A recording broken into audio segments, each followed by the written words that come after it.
Om Shri Sai Ram. Invoking the blessings of the Almighty, distinguished guests, elders, and students and participants from all over the world, Sai Ram and a good evening, and welcome to Day 65 of the One World, One Family World Cultural Festival here at Sathya Sai Grama, Muddenahalli.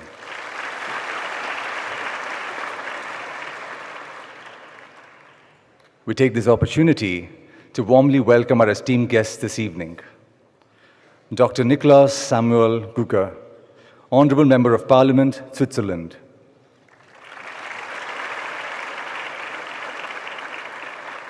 Dr. Varun Sutra, Principal Secretary to Honorable Dr. Nick Gucker.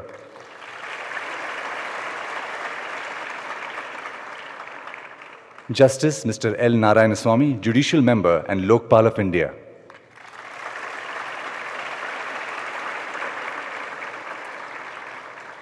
Mr. S. Rangarajan, Chairman and Managing Director of Data Patterns Limited.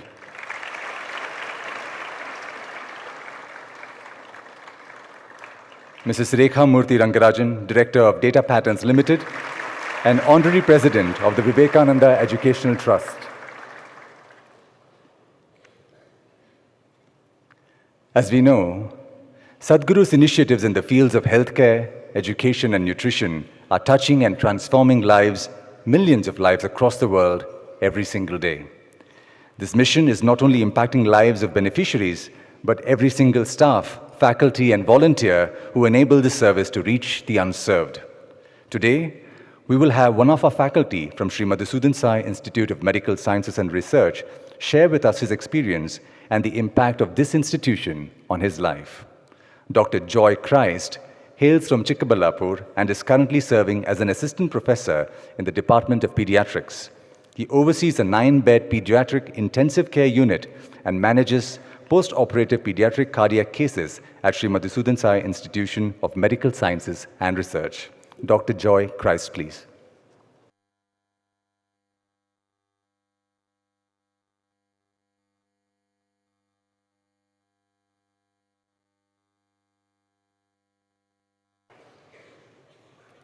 Respected Swami, esteemed elders, colleagues, and dear brothers and sisters, Sai Ram.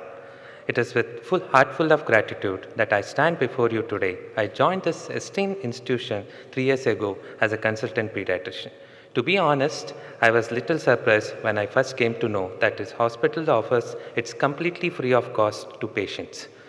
Before joining, I had visited this hospital and I was deeply impressed by the beautiful infrastructure and the world-class facilities. It was far superior to many hospitals in and around Chikkaballapur. During that time, I was invited to a program by our Mr. Sai Guru sir from HR department where Swami was coming that day. Listening to Swami's word of devotion and compassion, my heart was moved. For that first time, I met Swami personally at Sarla Hospital. Swami with his divine assurance told me, "You are already appointed. Soon you can begin your services here." At that time, I was still serving as a medical superintendent in another hospital. But after that meeting with Swami, my mind and heart was clear. I resigned from my previous position and I joined this blessed institution. I was born and brought up in Chikkaballapur. From my childhood, I have seen this institution known for its education, discipline, and moral values it imparted to students. Like many parents, even my parents had a dream for me to study here. Unfortunately, I was not able to, and I thought I would never get an opportunity to be a part of this great institution. But as the saying goes, destiny will always take you where you meant to be. Today, standing here, but as a humble doctor in his mission. After attending few satsang, what I understood about divinity, it is an awareness of deeper presence, of source of wisdom, goodness, and unity that connects all things. To see the sacred within yourself, in another, and in the world around us. It reminds us the kindness, compassion, and the truth are not just a virtue, but a reflection of something greater. Divinity isn't found only in belief or ritual. It is found in how we live. It is a peace we nurture and the love we share, and the respect we show towards all creation. It is to walk through life with wonder, gratitude, and humility, knowing that we are a part of something vast, mysterious, and deeply good. One of the Bible verses says, Finally, all of you, be like-minded, be sympathetic, love one another, be compassionate and humble. It is quoted in 1 Peter chapter 3, verses 8. In the beginning, I had many questions. How would a free hospital sustain? How would salaries be managed? But as I begin working here, I am amazed to see how this institution continue to grow and serve society in ways that are truly unbelievable. Professionally, my journey here has been remarkable. The scale of improvement in our pediatric department, it is now far ahead of many medical colleges and corporate hospitals. Let me share just a few experiences. Presently, I am entrusted to responsibilities of overseeing pediatric intensive care unit, a 9-bedded facility equipped with the state-of-art infrastructure and the technologies that are still not available in many of the hospitals. In this unit, we have successfully managed numerous challenging cases from severe respiratory illness requiring mechanical ventilation to complex cardiac conditions such as pulmonary hypertension, congenital heart defects in cardiac failure, as well as renal disorders and critical infections. Remarkably, our mortality rate remains significantly lower compared to many other institutions, which stands as a testament to dedication and expertise of our team. Among many newborns, one of the babies I would like to tell where we cared for a mother who delivered twins at just 30 weeks of pregnancy. The babies weighed only 980 grams and 1200 grams. They faced multiple complications and were movement when I wondered how it would be possible to send them home healthy. But by the goodness, God's blessings and with the parents' faith, both babies went home without any major complication. Today, we proudly run one of the best level 3 NICU with the advanced facilities like cooling therapy, cerebral function monitor, and inhaled nitric oxide and state-of-art facility. In recent, we treated a young girl who had accidentally ingested petrol, developed a multi-organ failure with acute renal shutdown, requiring dialysis. Even in such life-threatening circumstances, our team remained steadfast, providing compassionate and comprehensive care that ultimately led her recovery. I used to share with my wife about this hospital, a place that serves countless deserving people completely free of cost. Working here has been a deeply fulfilling experience for me. It brings me immense joy and gratitude to be a part of such a noble mission. I often tell her how Swami's divine vision has shaped this institution into something truly remarkable. A hospital that stands as par with leading corporate facilities, yet rooted in compassion and service. I showed her Swami's discourse and profound inspiration behind this sacred service. She was moved with the spirit and purpose of this place and grew increasingly motivated to see herself. When I finally brought her here, she was impressed and felt an overwhelming sense of peace and joy. This visit left such an impression on her that she chose to join this hospital as a neonatologist, and as for past 2 years, she's been serving with same dedication and devotion that this institution inspires in all its treating many challenging cases from 700-gram babies to extreme preterms with complex neurological babies with best outcome in compared to many other hospitals. When I was a medical student, things were very different. I came from a family who had financial constraints. I could not afford to stay in hostel, so I used to travel to and fro every single day for a few months. After a long journey, I used to study late night. It wasn't easy, but those challenging taught me the value of every opportunity. I want to take the moment today to remind all medical students and other students that how truly fortunate you are. You are studying in a divine institution where education, accommodation, and every essential facilities are given to you completely free of cost.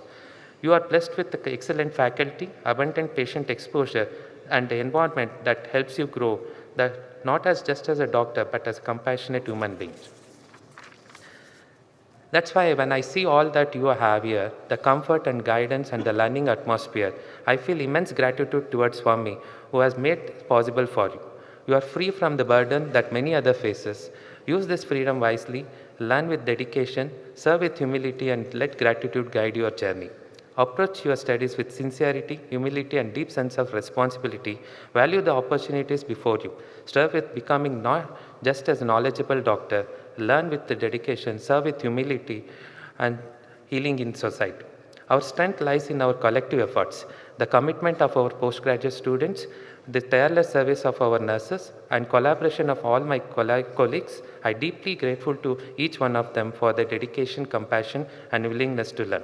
Swami, none of this would be possible without your noble thought, your divine vision, and your ceaseless inspiration to provide the society with the best in health, education, and nutrition. Today, I stand here as someone who was once as outsider to this institution, but now it's deeply blessed to be a part of this mission. From the bottom of my heart, I thank you, Swami, for giving me this opportunity to serve. Thank you, Swami. Thank you, one and all. Sai Ram.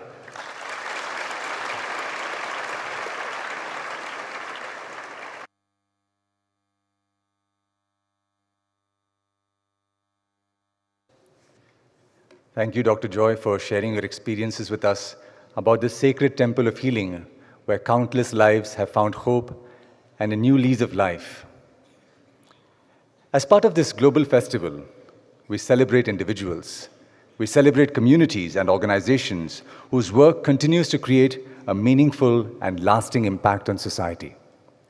This evening, we are honored to present the One World, One Family Global Leadership Award to two visionary leaders whose work stands as a testament to innovation, integrity, and most importantly, nation building.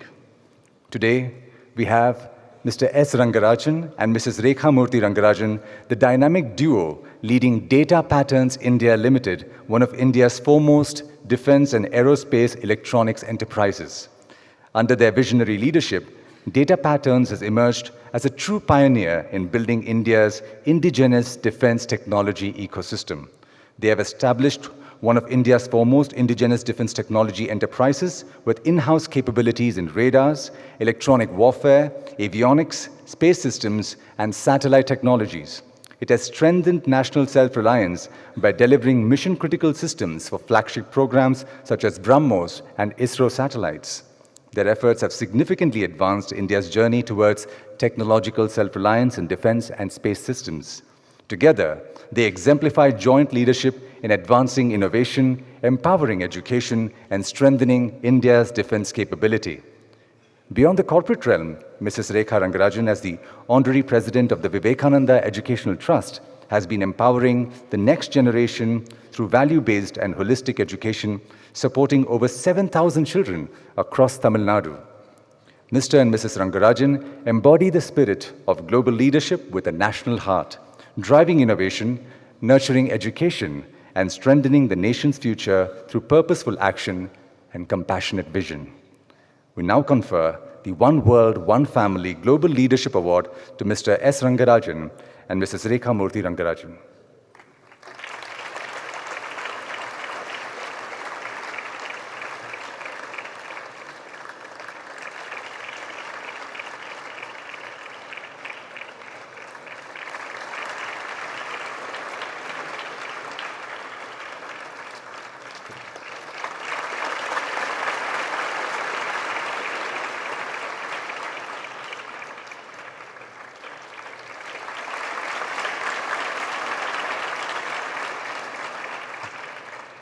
May I request Mr. S. Rangarajan to deliver his acceptance speech, followed by Mrs. Rekha Murthy.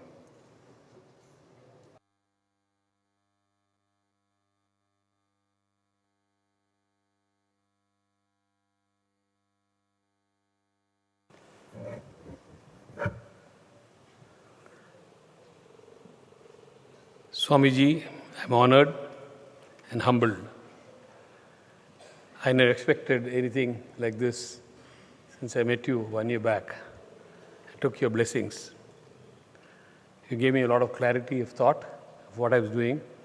You also repurposed my mission to do more and gave me direction to what I should be doing in future. I thank you for this. I'm very humbled that the panelists chose us. We're from a normal middle-class family based out of Chennai, Mylapore. I started Data Patterns with 11,000 rupees of PF money 40 years back. Never imagined that the company will scale like this. During the course of my journey, the only thing we did is we found that India was not really developing anything. It's more a manufacturing hub, with technology coming from abroad.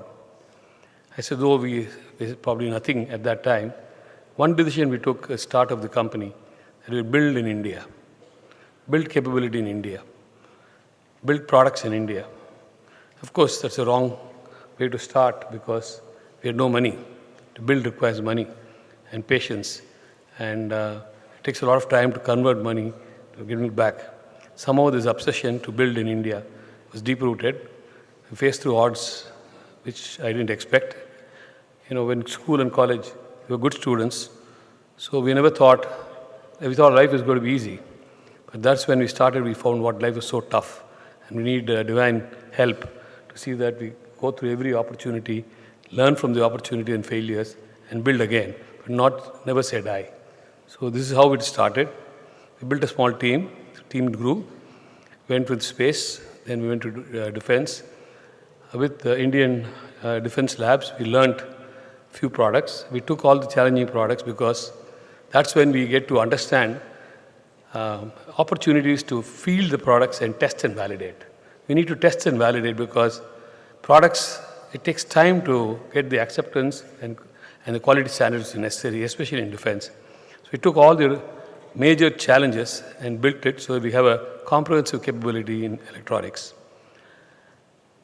Today, we decided with whatever we've done, let us scale the company, grow global, and build more in India and build self-reliance. All of the last 70 odd years, we've been still very dependent on foreign systems to build our Indian ecosystem. We import a host of things which we use in India. But the change has happened with the Prime Minister's message that there has to be self-reliance, there has to make in India, and the loud and clear message that no country can be strong without a strong indigenous self-reliant defense industry, which we don't have at the moment. And the process is on to try and build that capability in India, and is fully pushing us forward. As of that time, we said, let us build system independent of anybody, government. So we went public, we raised some 500 crores from the market, and decided that wherever we have weaknesses, and there is a keen requirement, urgent requirement, we should address it ourselves with global standards. Like everything is global here, so global standards, we should do things. So we started a mission to build next generation, what Europe is offering, which India has not even conceptualized. The fire control radars for our fighter aircraft class, the electronic warfare pods and jammer pods, which were all not working in India, and we are dependent on foreign technology to do that. And then a host of other programs, including we want to do the defense satellites in India, completed indigenously. So we raised money and started the journey. That was around the time I had the opportunity to take blessings from Swamiji, and he says, you're doing the right thing, and you need to prepare yourself. Commit yourself. In the next 3 to 4 years, you would be having a requirement which, you need to have a strong defense line, without which we may have a problem. So look at it, focus on it, build it. You will be successful. We need it to be done. And they gave me a lot of motivation to do that. We redoubled the effort. The products are ready now. And, we have always had in India the public sector and the private sector, the government and the private. And there's always a suspicion that private is not a good word and public is always a good word. So this disparity still continues, despite efforts of our Prime Minister that we need private business involved and it can't be only government doing things like this. But still there is some dissonance. So things can be given free to government agency, but it can't be given free to us, or even an order cannot come to private sector, the due process which takes 5 years. So when I met the air chief came to our stall in Aero India here, I said, I have some bold ideas. Would you listen? He said, yes, tell me. We will build everything in India fully and give it to you for flying the aircraft which you directly require. He asked me to come to Delhi. Met his assistant chief of air staff. He is now the vice chief now.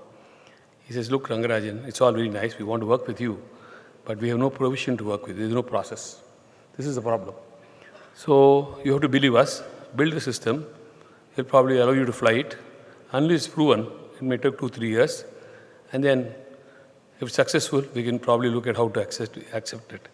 But I said, you won't be here in 2 months. What happens then? So he said, yes, that is a problem. But you have to trust us because there's no other way. I have a process issue. And we have to go by process, defined process. I said, we've come all this way. We have to believe in ourselves. we have to believe in other people. And there is a need in the country, and we have to satisfy a need. I said, okay, we will do it. So 2 years later, he's come back as vice chief. He's very happy we continue to do this. And now he says, I'll give you the aircrafts. So now we written to us that he's giving us Sukhoi 30 aircrafts to us for flight form fitment. Similarly, Navy has said they'll give you MiG-29 aircrafts, which will fly and fit. Yesterday, I had a meeting with a naval officer, senior officer, who said, we'll completely support you in this program. Completely support you in this program. So, the important lessons is, we have to persevere. We can't say failures happen all through our life, as ups and downs happen. We have to persevere. We intend to persevere. After 40 years, we believe Data Patterns is a startup with a lot of capability, a lot of process, but our life is just started now. It's a second life for me to start now. And here we're going to build the nation, whatever we care to do, and build world-class systems which can be global. So we wanted to, in one of 2-3 weeks back, we had the Italian group coming to visit us, and we showed our radar to them. We want some work done by them. They looked at the radar. He says they were buying it from their own company from UK, but they're not able to deliver. They're saying now with the war situation happening in Europe, the need of pyramid of people. I told you, pyramid of people, we have a lot of people here. And we can do things which you can't do. Any meeting, they say 3 years. Anything developed, 4 years. I said, we'll do in 6 months. We have the competency to do this. So they were amazed at what we could do. And then say they're going to RFP, they're giving a requirement for about 200 radars we bought from us for Europe, to be fitted in Europe aircrafts.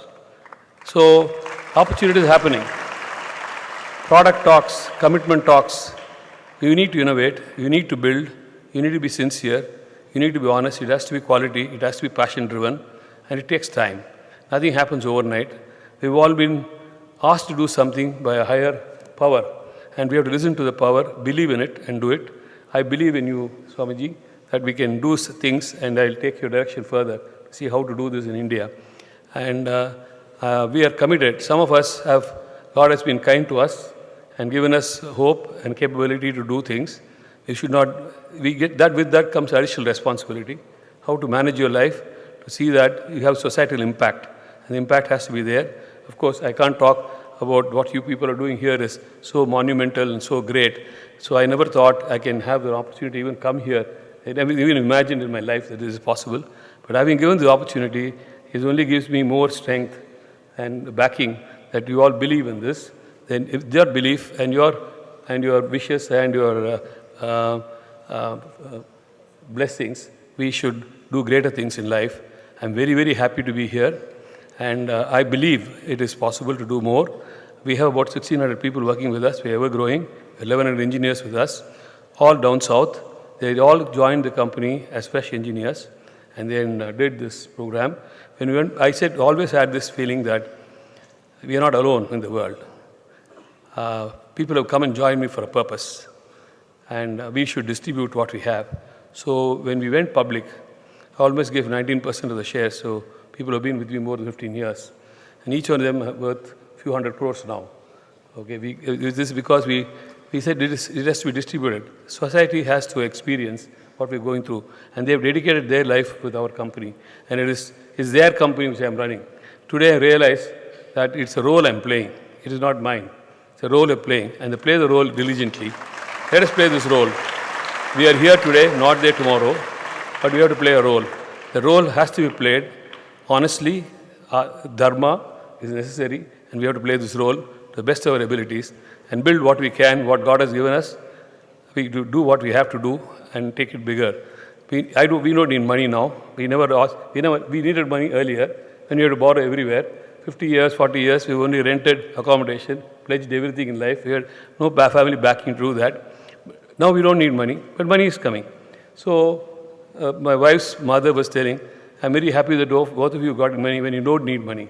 So that is what she said. So this is how lives have changed. But I think it's come from, obviously from blessings from somebody which we prayed to. And beyond that, we played a role. Somebody believed this is possible, but it's been a tough journey. We've come here, we're going to go further, is what I believe. With all the blessings, we will do this. Thank you very much for this honor. I'm very, very humbled. I never expected this. We still remain a middle-class Brahmin boy from Malapur, which is what our name changed, our needs have not changed. We still Thair Sadham case, we eat curd rice. Nothing has changed in our life. We don't need anything more. But after going public, the responsibility, we work harder. I thought after going public, we'll get a lot of free time. Actually, I have no free time today. That is what has happened. Whatever we thought is going to happen, the opposite is happening. But I'm grateful to God, grateful to all of you for having given this opportunity. Thank you very much for having me here. Really, I'm humbled, Swamiji, that this is never possible. Thank you. Please direct us. Please tell us what we need to do further. Give us blessings, your blessings, because I think that will go a longer way to do what we have to do properly and just and do big things for our country and make the nation stronger, which is the need of the hour for us. And all in the office believe this, that this is a nation-building exercise, and we are all in it together. Everybody is in it together with us. It's a family there. Like you have a kudumbam here, my family, my office is my family. We don't have children. The office is a family, and we fight, shout like a father. I do. I'm a father figure there.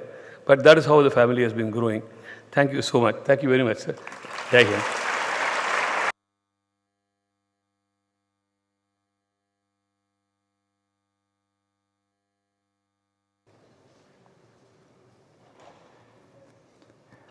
May I also request Mrs. Rekha to share her words with us.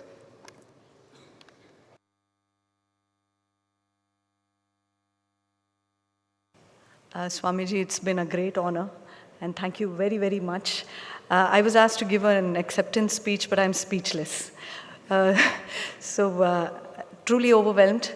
And I have taken over a role very recently where, I've taken over as the president of the Vivekananda Education Trust and making an impact on the younger generation, the upcoming generation. Now, I would say that this is my new role, but I've been playing a role, I think, if Ranga may allow me. They say behind every successful man there's a woman. No, I'm not the one. He has 1,600 people, our own people, our employees who've been with us and behind us. So we've been making an impact on them and making them understand how important it is to build a company which is, truly honorable and with value systems. I think that's what is important today. I see all the children here. It is so beautiful to see value education being imparted. And I think that is the need of the hour. And innovation, I think he's spoken enough about innovation and the company. I would just say that this is great to see. And I definitely emulate this in our trust, the education trust that I've been given the responsibility of. And thank you very, very, very much. Truly humbled, truly honored, and we'll continue to do what we are doing. And with the blessings of Swamiji, I think, I don't know what else to say. Thank you very much. Thank you.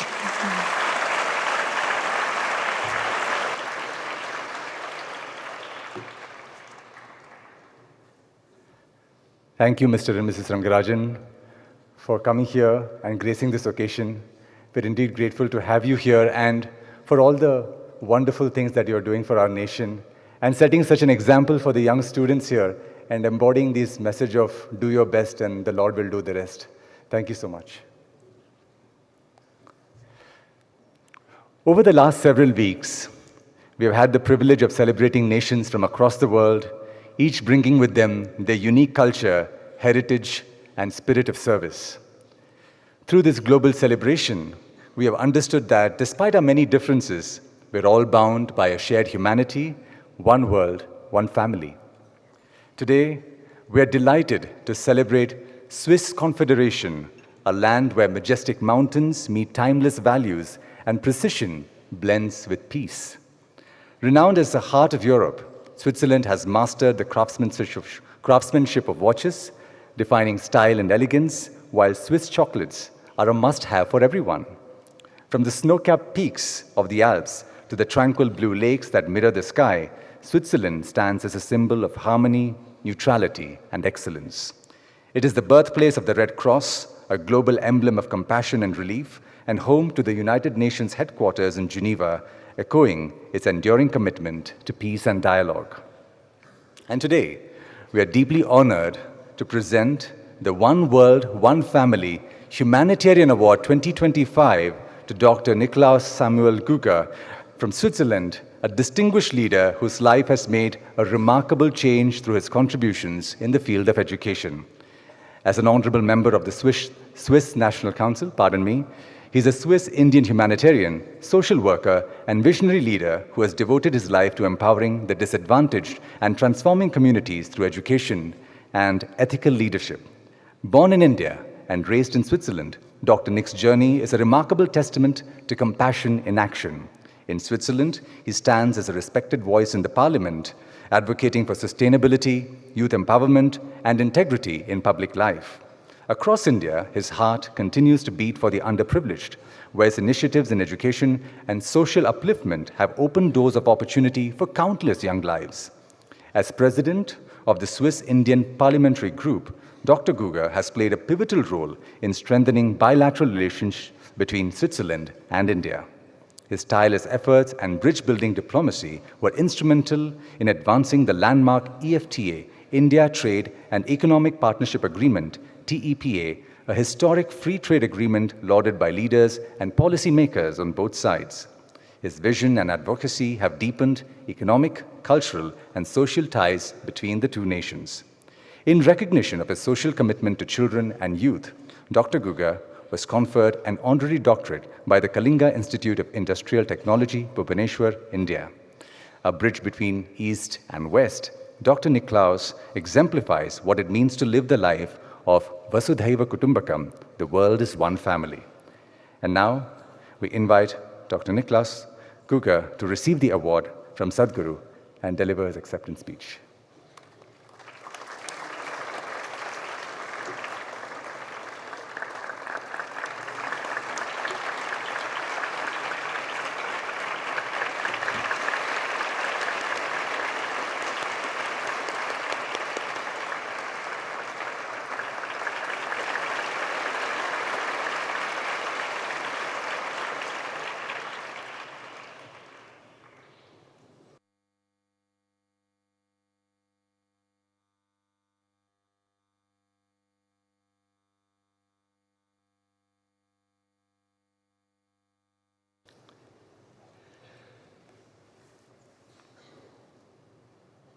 Good evening.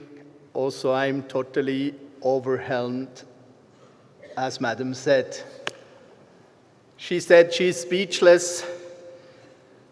Yes, what can I say? Dear Sadhguru, dear brothers and sisters, respected members of the One World, One Family mission, and all souls gathered here in the light of love. I start with a small introduction. I'm a destiny child. When I'm born, 1970, I lost all within 5 hours. I came into the light, and then somebody switched off, and it's getting dark. I lost everything because my mother handed me over to a mission hospital in Karnataka, in Udupi. So, I stand here before you tonight with a heart full of gratitude and humility. To receive this humanitarian award from Sadhguru Sai is not a personal achievement. It is a sacred reminder that every life we touch carries a spark of the divine. Sadhguru taught us that true service is not spoken, it is lived. It happens in silence, in a glance of compassion. I live full of compassion. In a hand that reaches out, and in a heart that listens.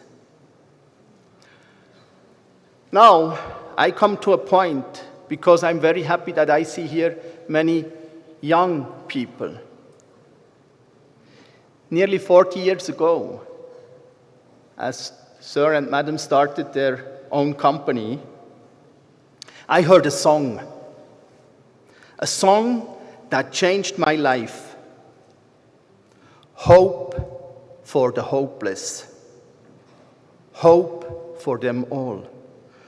Those words, that melody, they struck something deep within me, something that still sings in my heart today. They reminded me that the hope is not a dream, it's a calling. And I knew I had the answer it. From that moment on, I made a silent vow.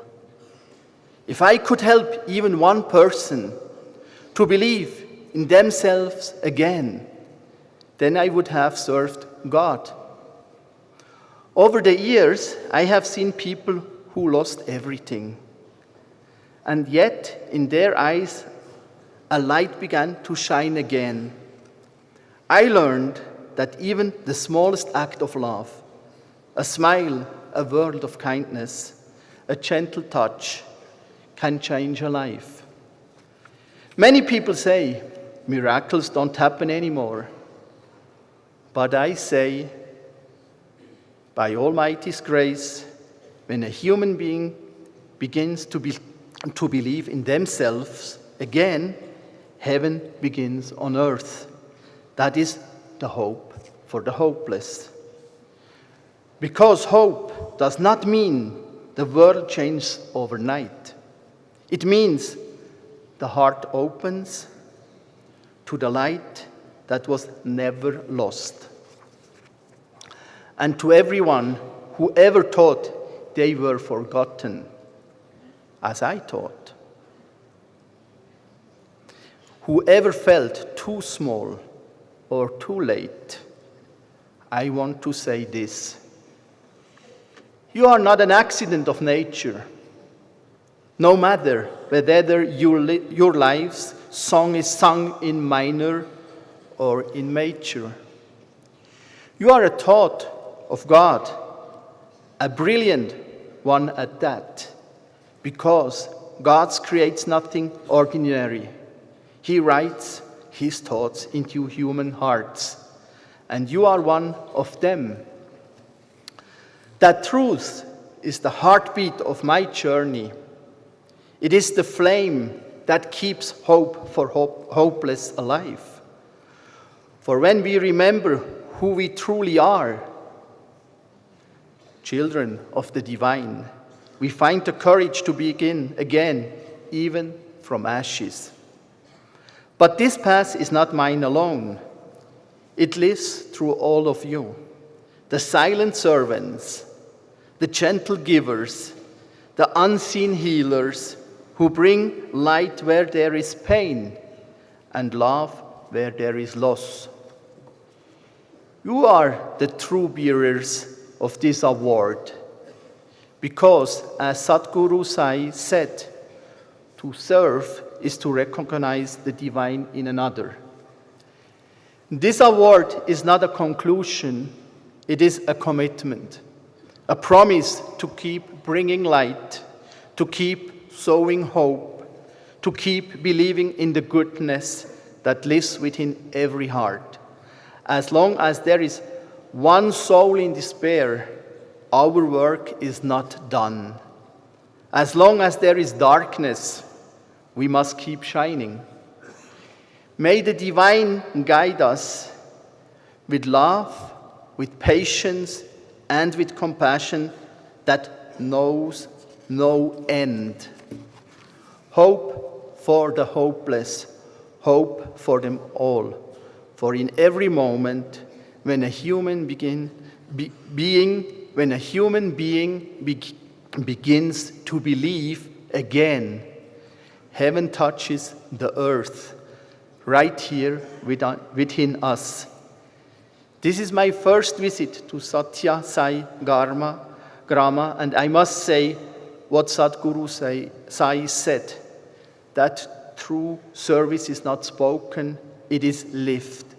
It's seen here. I am grateful to be here. Thank you so much. Sai Ram.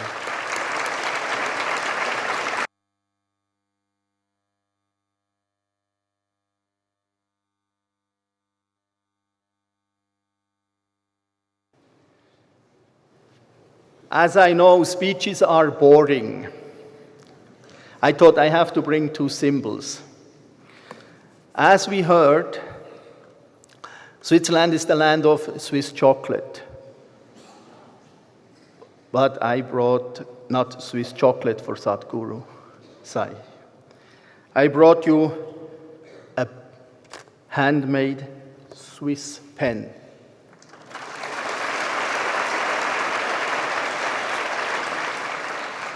I hope with the Swiss flag on it, you can sign many contracts all over the world.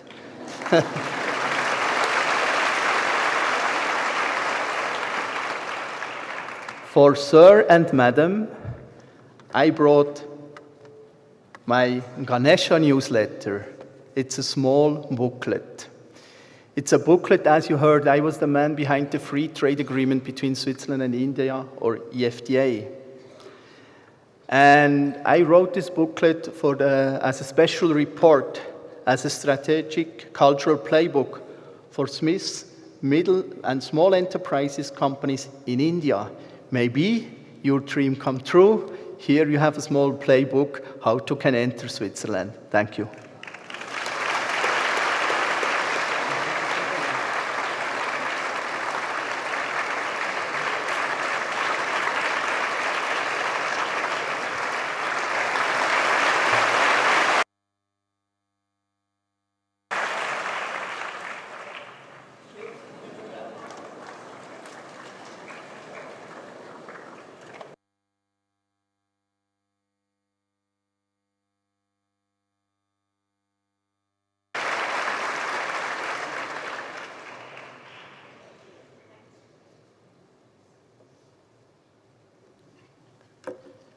Thank you, Dr. Niklaus, for being with us here this evening and graciously accepting the award. And through your gestures, you have truly demonstrated that you are a bridge between the two cultures of Switzerland and India. This evening, we also have two representatives from Switzerland who will address us. First, we have Mr. Sai Charan Balaji, who will share with us details of the country's culture. He is currently pursuing his bachelor's degree in politics and economics at the University of Zurich. Born in India and raised in Switzerland since the age of 4, Sai Charan brings together the cultures of both nations.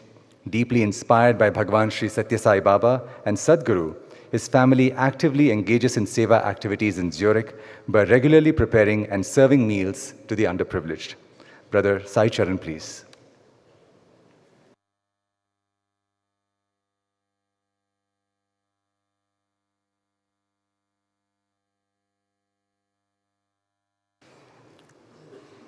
Grüezi, bonjour, buongiorno. We express our deep gratitude to Sadhguru Sai for this opportunity. We are honored to participate in the One World, One Family World Cultural Festival. Switzerland is a beautiful, landlocked alpine nation in Central Europe. It is a country where nature, innovation, and humanity come together in harmony. Switzerland is home to approximately 8.9 million people. Our capital city is the historic Bern, known for its medieval architecture and charm. The national currency is the Swiss franc. 1 Swiss franc is approximately 95 Indian rupees. Switzerland has 4 official languages. In the northern and central part, German, French in the western part, Italian and Romansh in the southern part, reflecting its cultural diversity. The Matterhorn, peak in Zermatt, is one of the most iconic symbols of Switzerland's strength and endurance.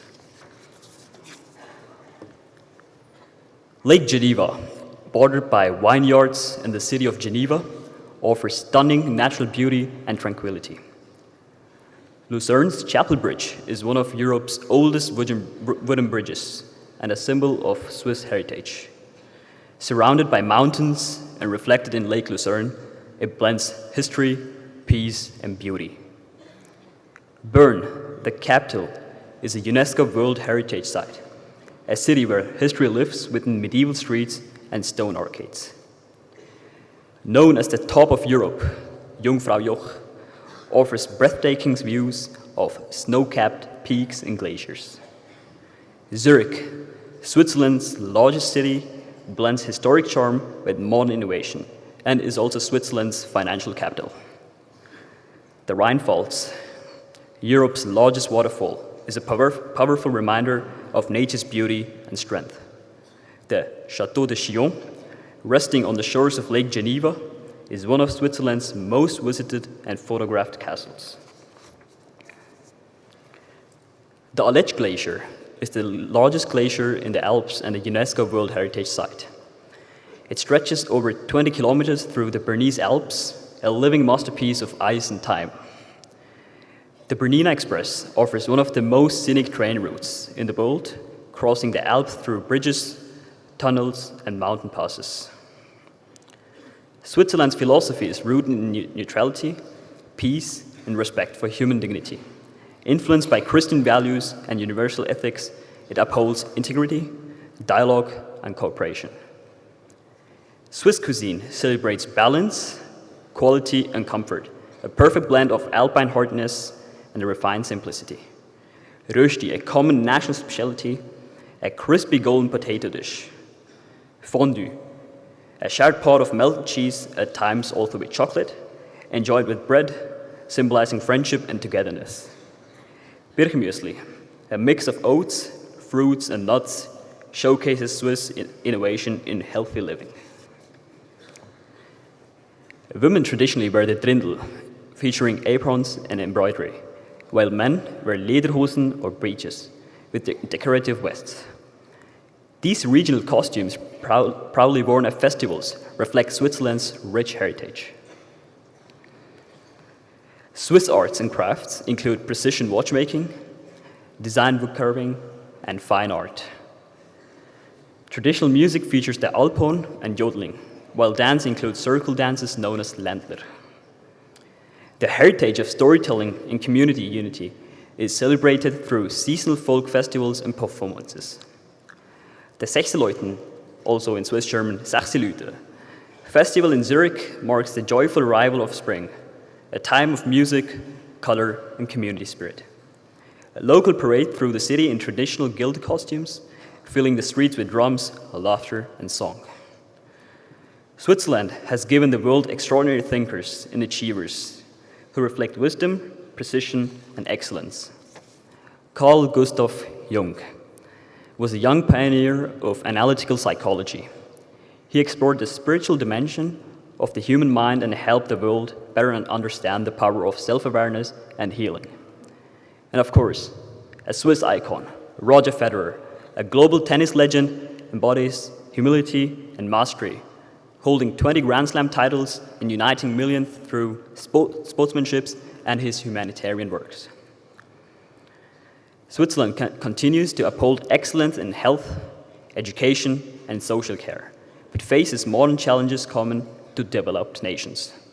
Rising diet-related health issues, academic stress, and an aging population are prompting national strategies for well-being. Mental health awareness is becoming a key national focus, with new workplace and community initiatives in progress. The government promotes sustainable nutrition and food waste reduction through national initiatives. Elderly care and mental health programs are being expanded nationwide. There is also a strong focus on inclusive education and strengthening social harmony. Organizations like the Swiss Red Cross and Caritas Switzerland provide emergency relief, healthcare, and community services.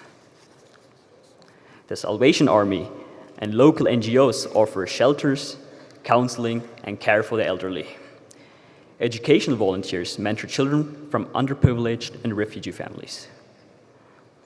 Across Switzerland, volunteers serve with love and humility.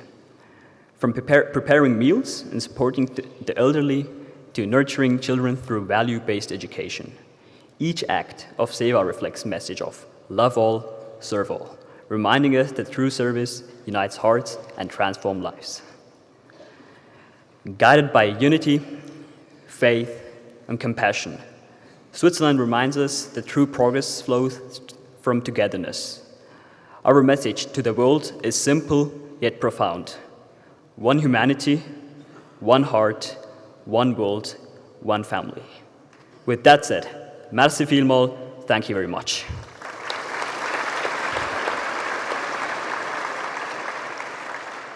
And Swami, we from Switzerland would like to present you a special Swiss crystal stone.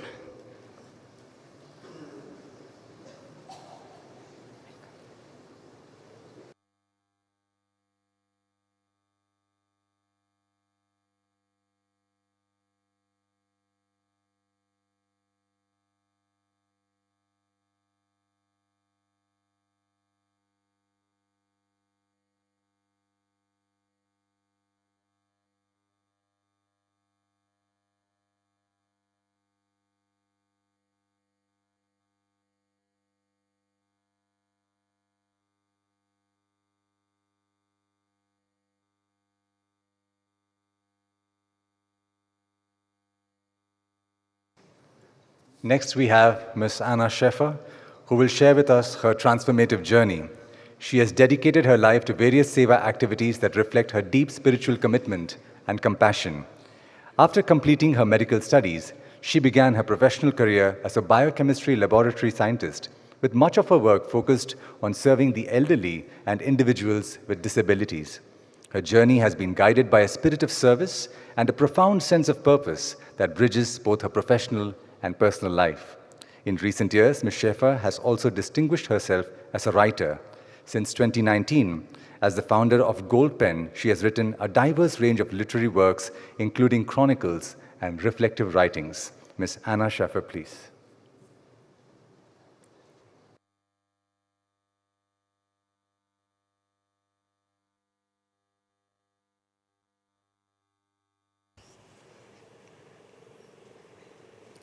Sadhguru, respected elders, dear brothers and sisters, a loving Sairam.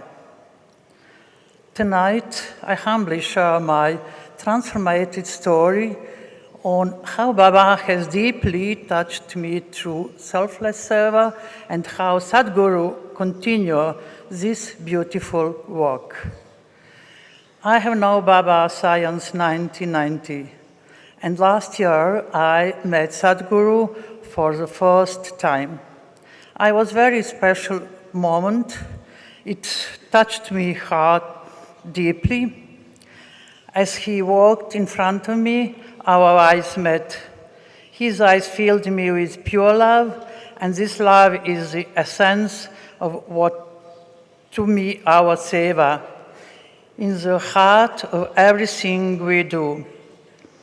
When I reflect on my journey as devotee of Baba, one aspect that stands out of my spiritual ground is seva.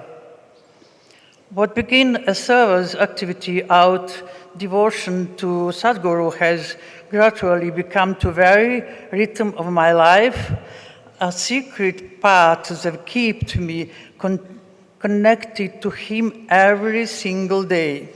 In Switzerland, we have seva to serve those in need. Among various forms of seva, food seva has touched me the deepest.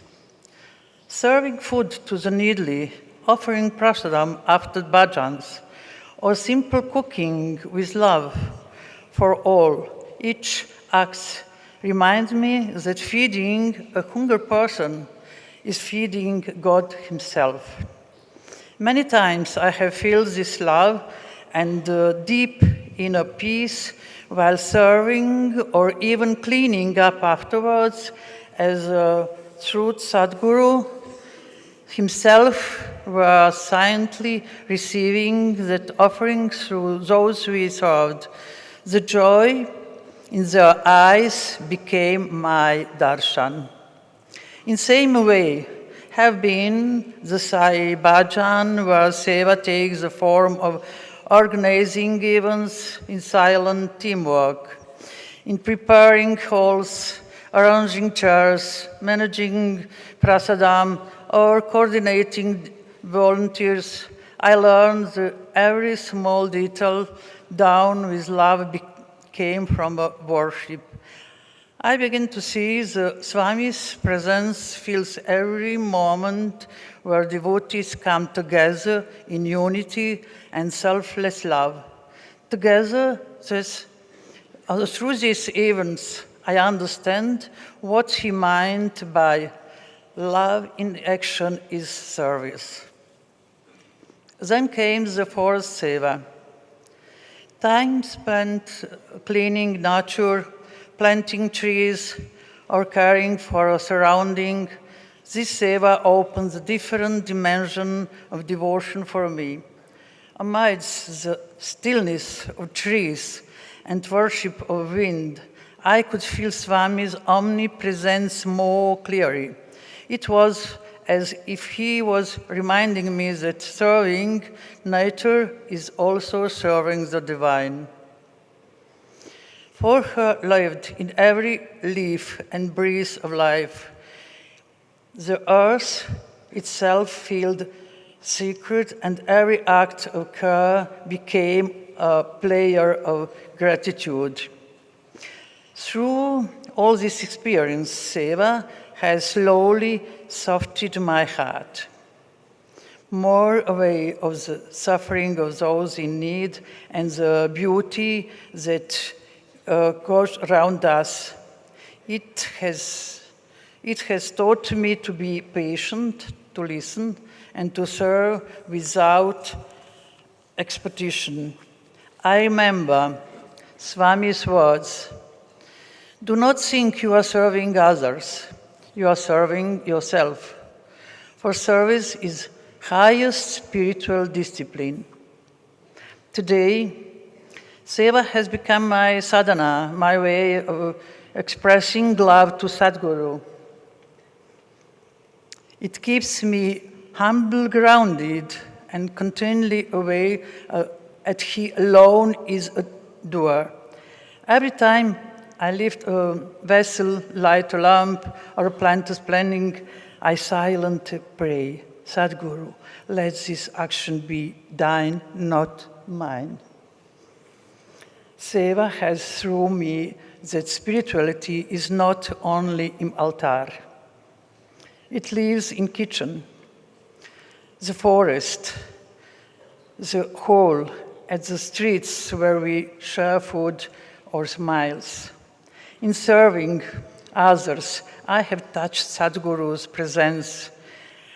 In loving nature, I have felt his creation breathe with me.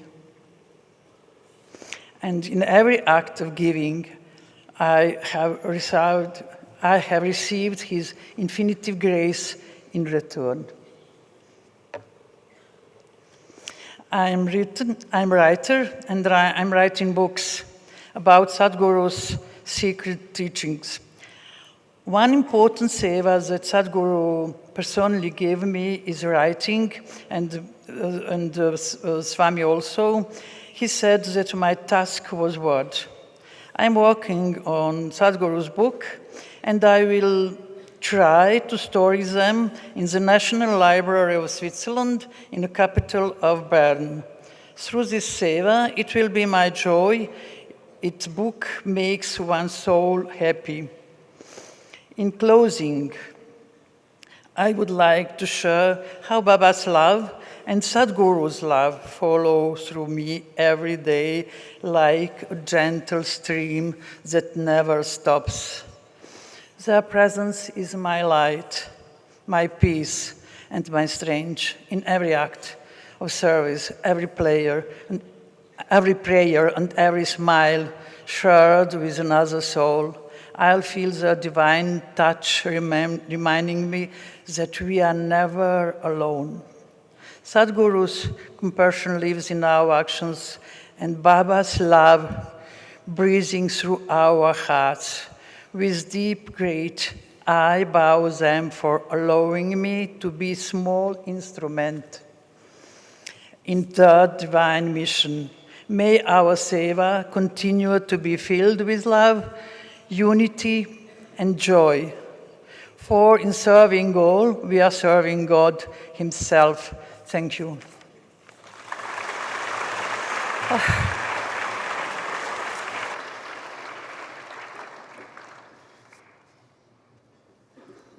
Thank you, Ms. Anna, and thank you, Brother Sai Balaji, for walking us through the beautiful culture of Switzerland, and Ms. Anna for talking about the various seva activities that are carrying out in Switzerland and Swami's omnipresence that is felt throughout.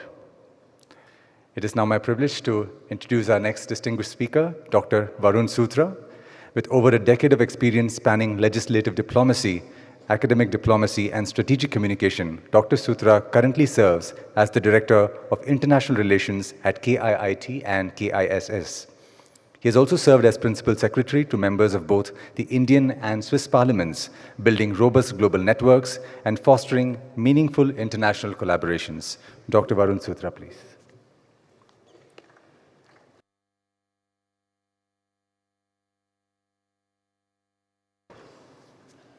Revered Sadhguru Sai Swami Madhusudan, Pranam, all dignitaries.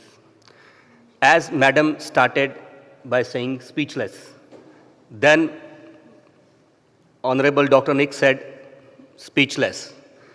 I have no speech. I have some experiences to share with, which are my own life experiences. Wonderful one world, one family mission. I can tell you the relevance of this great vision, especially in today's world. Because now, today you are celebrating Swiss Day, and I am glad the committee, under the great visionary leadership of Revered Sadhguru Sai Ji, selected Dr. Nick Guger from Switzerland for this award. I could also see some past awardees and our great awardees already there for global leadership. So I felt really happy and glad for past awardees and also for this great human being, Dr. Nick Guger, and One World, One Family Humanitarian Award. Every word is justified, and it makes the award also more prestigious when it is given to the people who deserve the most. Now I tell you this from my own experiences. For over a decade, I didn't realize that I have been working consistently under the great leadership of Dr. Nick Guger. And it didn't started with any material plan or proposal. You won't believe it started with a boy walking on the road, searching for meaning of life, and encountered with his mentor. And I could see today also here, I was amazed when they gave us the tour. I'm sure what we saw today was just a trailer. There is much more to see. So how great things happen, they happen like this in flash. It's like Srijan. So last 10 years working with him, learning every day, life lessons, I realized that last week he asked me, now how many countries you have already traveled and spoken in the parliaments, give me a list.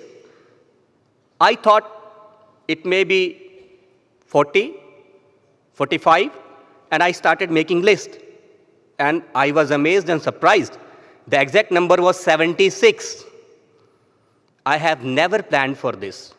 When I met him, I asked him, sir, what is the purpose of my life? And that time he said, to empower people. And I thought, he's a crazy man.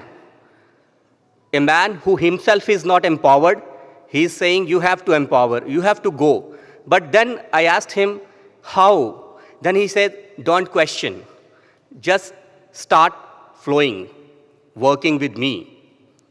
So why I'm correlating this here also students I saw staff, everybody is also under a great leadership, a guru, a mentor.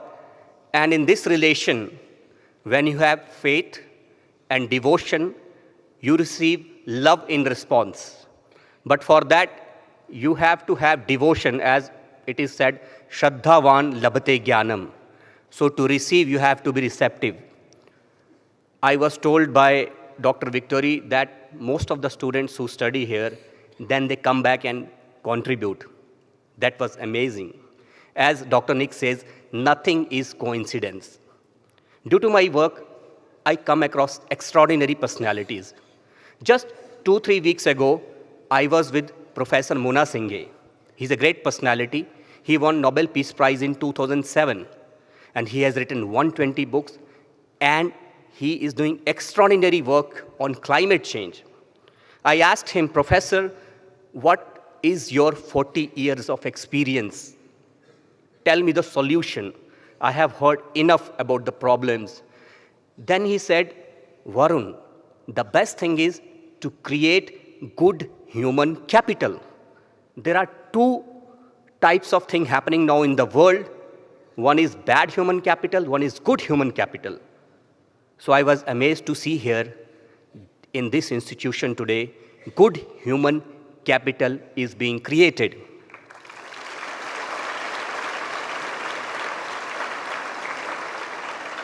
I congratulate you all, and I am really grateful to Revered Sadhguru Sai Ji for making this happen. And I don't have words what I am feeling, what we have felt. I was discussing with Dr. Gugar, because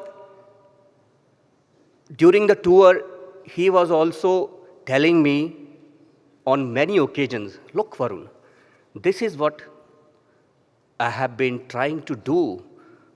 I have been telling the people, that's our dream too. And now, when we see this good human capital being raised, and as Dr. Gugar says, hope to hopeless. So that also I saw here. So another most important aspect about him is there are 3 great things he has given to humanity and especially to India. First of all, you can later search about it, free trade agreement. The talk started in 2007 between European countries, including Switzerland and India, and it was not happening. There are always some reasons, negotiations are not leading to any conclusion. Then, just in the last year, a man entered. Somebody suggested, like somebody suggested to your team, there is a man, give him this award. So somebody suggested to our government, to their government, there is a man who is in between, who is a bridge between the cultures. His name is Dr. Nick Gugar. Include him. And then they asked him, sir, would you like to help us in cracking this deal? He said, of course. Anything that brings 2 nations closer and which helps majority. So then last year, he flew so many times to India and went back to Switzerland that we, in our circle, started making a joke. Our former ambassador of Switzerland, Dr. Ralph, he and I, we were close friends. He said me many times, Varun, you know, if there are 2 flights, one is coming from Zurich to Delhi, another is going from Delhi to Zurich, in both the flights is Nick Gugar. Because he was traveling so much, 24 hours coming, but see the result. Now, 1st October, he was here, we signed, and Honorable Minister Piyush Goyal praised his role. He said, thank you very much for your role, and it happened. And you know, it is bringing billions of dollars investment to India. Thank you very much for this. So why I am saying this for him or Revered Sadhguruji, it's not eulogizing or it's not a praise. It is something which you may not usually find on internet or on some literature. Certain things, they come from experience. For example, I was just sitting in the room behind, we were waiting, and I saw a nice book. I, we, he. I to we to he. Amazing book. I could not read full. Maybe I will request I get a copy later. But in that, inside, I saw an excellent picture where Sadhguru Sai, young boy, in 1999, getting gold medal for chemistry, I think 1999, and then 2002 in MBA. So if you look at that picture tells you a lot. A disciple with Guru. It happens, I tell you, only in India. With such an accomplishment, achievement, you see the humility, you see the surrender, you see the devotion. Look at those two pictures. You can see 99, 2002, same devotion, dedication. Sometimes people ask me, you are like always 24/7 connected to Dr. Nick. Phone, then WhatsApp, then all these things. And sometimes, our wives are also jealous because they think we give more time to each other. So they ask me, how is it possible in 10 years you never had fight and you never, had something estranged from each other, or something should have happened? Then I tell them, no, there is difference of opinions. There is some issues where there are no consensus. But what saves the relation and what makes it deeper after every experience is, from my side, utmost devotion and surrender, and from his side, unending love. So when you have the merger of these two feelings, I think no relation in the world can split. Nobody can, separate you. Sometimes I have seen in our working together, because we work at professional level at very serious issues sometimes. And sometimes I am stuck in positions where, I tell you honestly, if there is a blunt, there is a mistake, there may be, fight between two diplomats, then it leads to two countries. Sometimes we are stuck. Then he comes as true mentor and rescuer, not getting angry, but telling me the ways. Okay, this mistake has been done, something has been wrong. Then we have sometime, difference of opinions, but the way I express to him and the way then he tells me the solutions, or after that experience, we feel the relation has got another level. So this is why I'm telling you is my experiences. I think if we have this kind of mutual love, respect, understanding, and devotion, then I saw we achieve a lot, and we could also serve a lot for society also. And today, when in the last, I would like to thank the people who were organizing with us under the leadership and under the Reverend Swamiji. Everything was flawless. Everything was very well structured. And I felt that joy. And that joy now on the stage, everywhere, is still flowing through myself. Dr. Nick, he had a very long travel. We had a very busy week yesterday. I could not sleep last night. But today, now after this experience, I am feeling very relaxed, very happy, and not sleepy. And I hope I did not bore you, and I was awake. So thank you very much once again. Thank you, Swamiji. Thank you, everybody. And congratulations, Dr. Nick, for this extraordinary award. Thank you.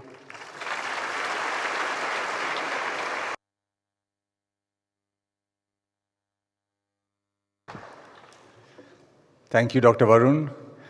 You did not bore us at all. It was an absolute delight to listen to you this evening. And the values that you reiterated are so close to the students and staff of the organizations here. Thank you so much. And thank you for highlighting the contributions of Dr. Nick in bringing the FTA to fruition this year. Thank you, sir, for being with us today. It is also now my privilege to invite Justice Mr. L. Narayanaswamy, Judicial Member, Lokpal of India, to address all of us. Earlier, he served as the Chief Justice of Himachal Pradesh High Court Acting Chief Justice of Karnataka High Court and Chairperson of Karnataka State Human Rights Commission, Justice Mr. L. Narayanaswamy, please.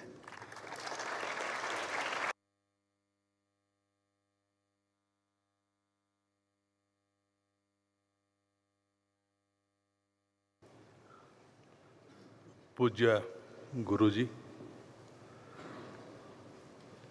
Mr. Rangarajan, Madam Rangarajan, Dr. Nicholas Samuel Guger, Dr. Varun,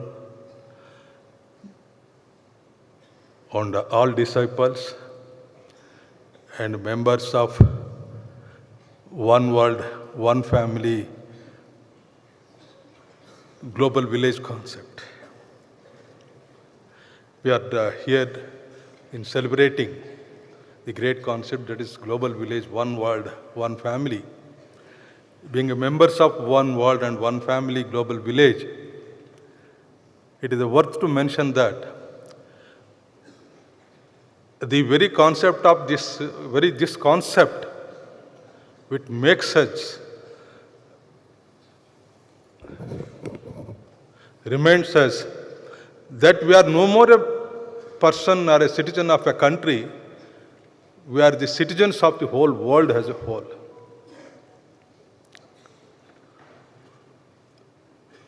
When we have conceived this concept, we will shun our artificial barriers, frontiers put up between the countries and countries, between us only. This was, we can remember, great Narendra or Swami Vivekananda in the 1930 itself in Chicago. He participated in World Religion Conference. Many of the persons who represented the respective religion, they addressed as it is, as they are represented the respective religion. When the turn comes to Swami Narendra or Swami Vivekananda, he had the knowledge of world concept, one global village, and he addressed the gathering as, "My dear brothers and sisters." It was a shock wave to the world that here is a person who addressed as brothers and sisters. Hitherto, we belong to a particular nation. Now, because of his speech, we realized that we no more member citizens of a particular country. We are the brothers and sisters of the whole world, a global village. That should be the concept, that should be the anthem. What we pray in every morning, national anthem, it is the national anthem for the country. Brothers and sisters of the world, it should be national, international, global anthem it should be. It is a global anthem.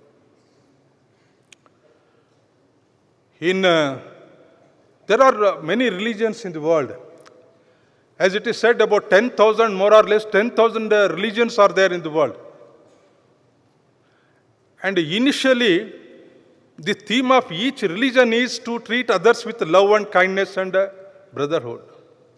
But unfortunately, course of time, as I said, we put barriers among us only, between us only. In Hindu culture, Gita or whatever it is, we say, Aham Brahmasmi. That means to say, in every of us, there is a concept of divinity. A divine is there in me, and I also feel it is there in everyone, irrespective whether it's the poorest or the richest or that caste, this caste, community, religion also. That's why when we meet each of the person, we don't salute like this. We pranam him. With folded hand we say, not to that person, that the divinity in each person. I bow to the God or a symbol, whatever it is, but at the same time I do the same thing when I meet another other person. That is oneness, one world, one family of global village. When this transmits to each and nook and corner of the whole world, I think there will not be a war, destructive war, as it is going on. When we conceive the concept of one global village, and all of us, we belong to this planet, tears should roll when lakhs and lakhs of people are being killed, massacred in the name of war. We must feel my fellow being has been killed. My family member has been destroyed.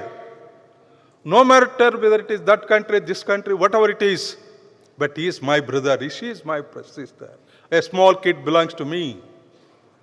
We should be in a position to protest against the respective countries if it is war is waged against the other country. Unfortunately, this is not happening. Though we say, Aham Brahmasmi, that is every person, in every person there is a divinity. But when many people died in a corner of India or corner of other countries, we don't feel. We must feel. When we feel, then it is an expression. Feeling is an expression of brotherhood, oneness of the world.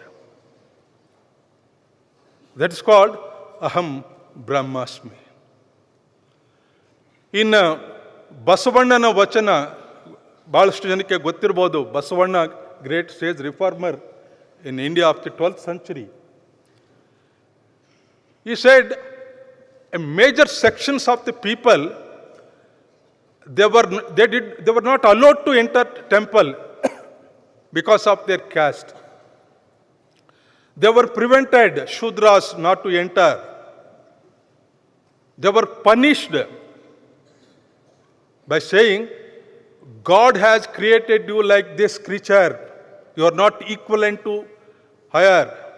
You should not enter, not utter one word.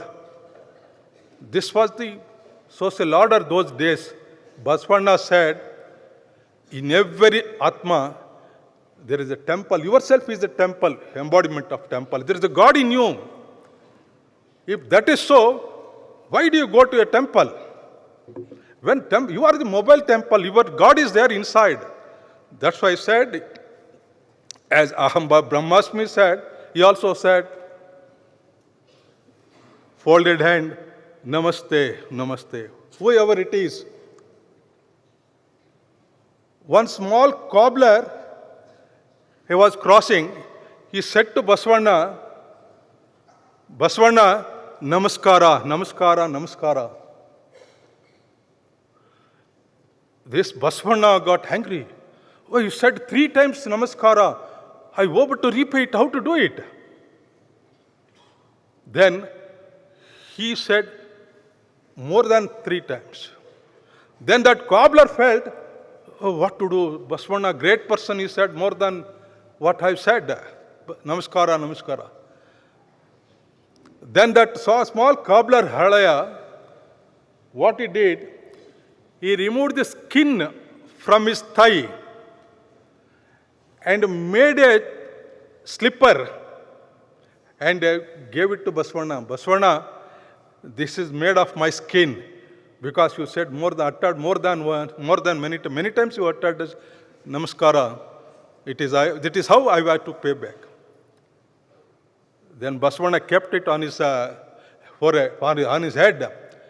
He said, it is liable to be on my head, not I should wear. He did not do it. This is how we treat each and every one. Unfortunately, in our society at present, we do not find this equality. We do not see this equality. Treatment, we are not, all this, everything, vasudhaiva kutumbakam. Yes, it is there, but in practicality, in reality, it is required to be established.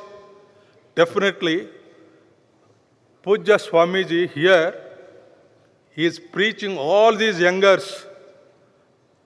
He is making them as a messengers to the society across India and across the globe to create Vasudhaiva Kutumbakam. one world, one family, global village, and fellow human being. That is very, very important. That's what Puja Guruji is doing here. When I entered this campus, when I see the face of students and staff, with the pleasant smiling their face, they show their very smile without purity of heart, we feel, yes, we are blessed.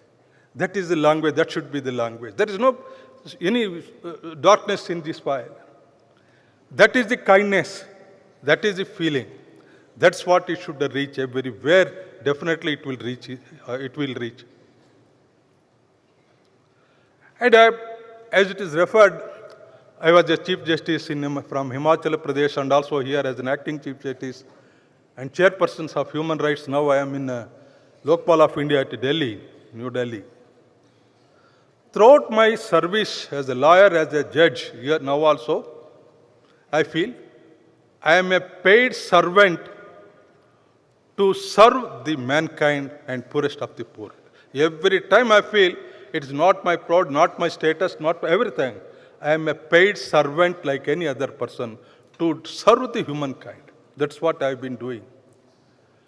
As a judge also, I did not apply leave because every minute is important to serve people. When I am in charge of serving people, if I apply leave and sleep in my home, that's a great injustice I felt. I did not apply.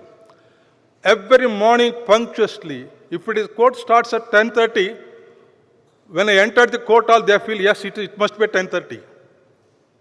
The moment I entered, lawyers used to say, now it must be 10:30. Because that 1 minute, one single fracture is very important, because I should not deny myself from serving for the cause for which I was appointed. That's how I served the humankind. That was the opportunity given to me.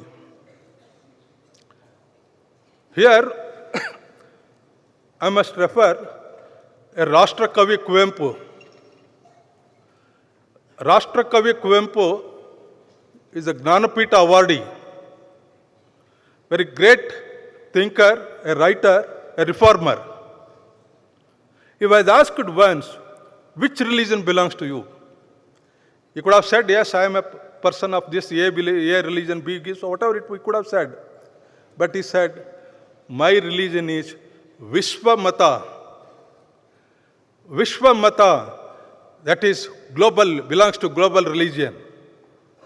He never said he is an Hindu.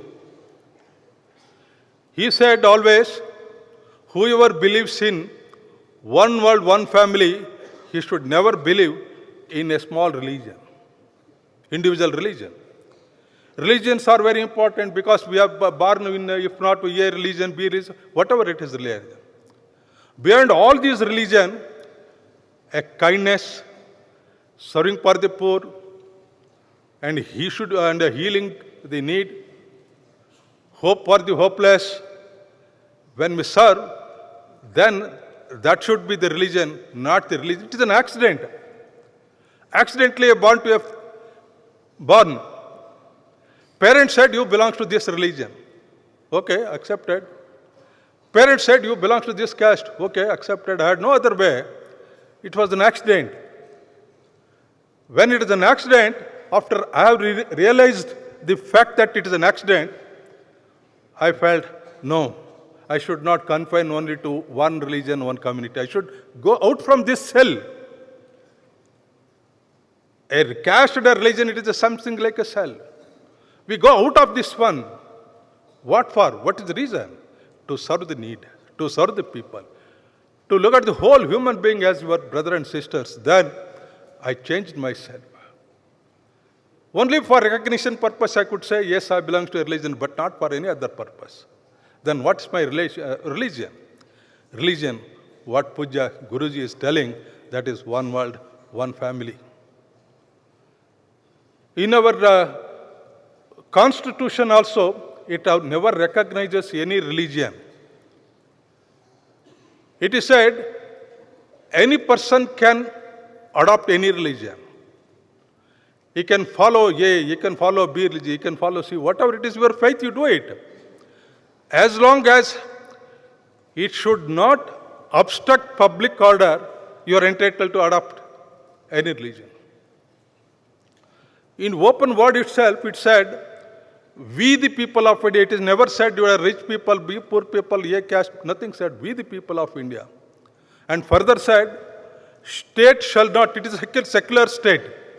State shall not, see the word beauty, state shall not deprive any person on the ground, only on the ground of caste, color, creed, place, sex, date of birth, etc.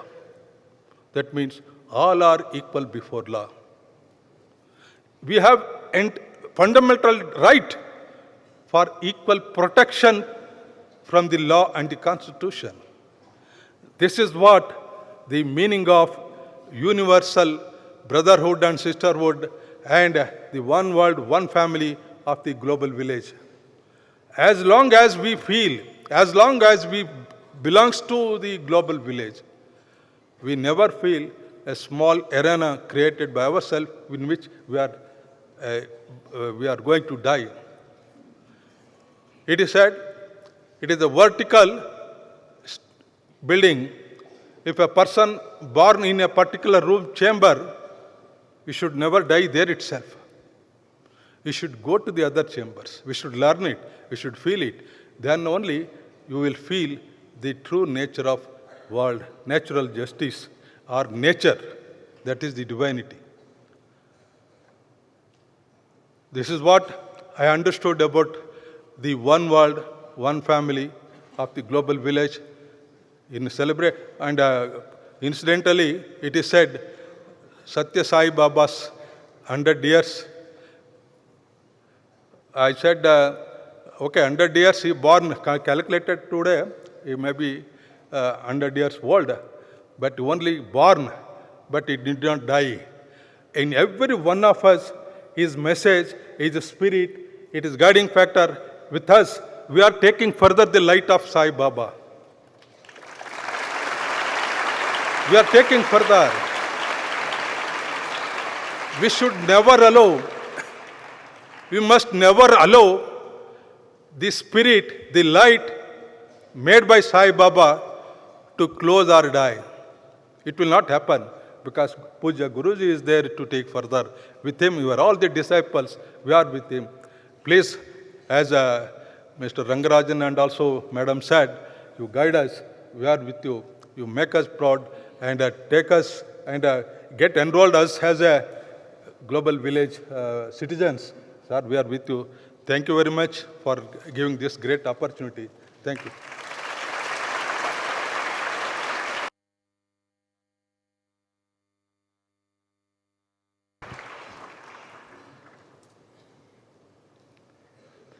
A token of our gratitude and appreciation.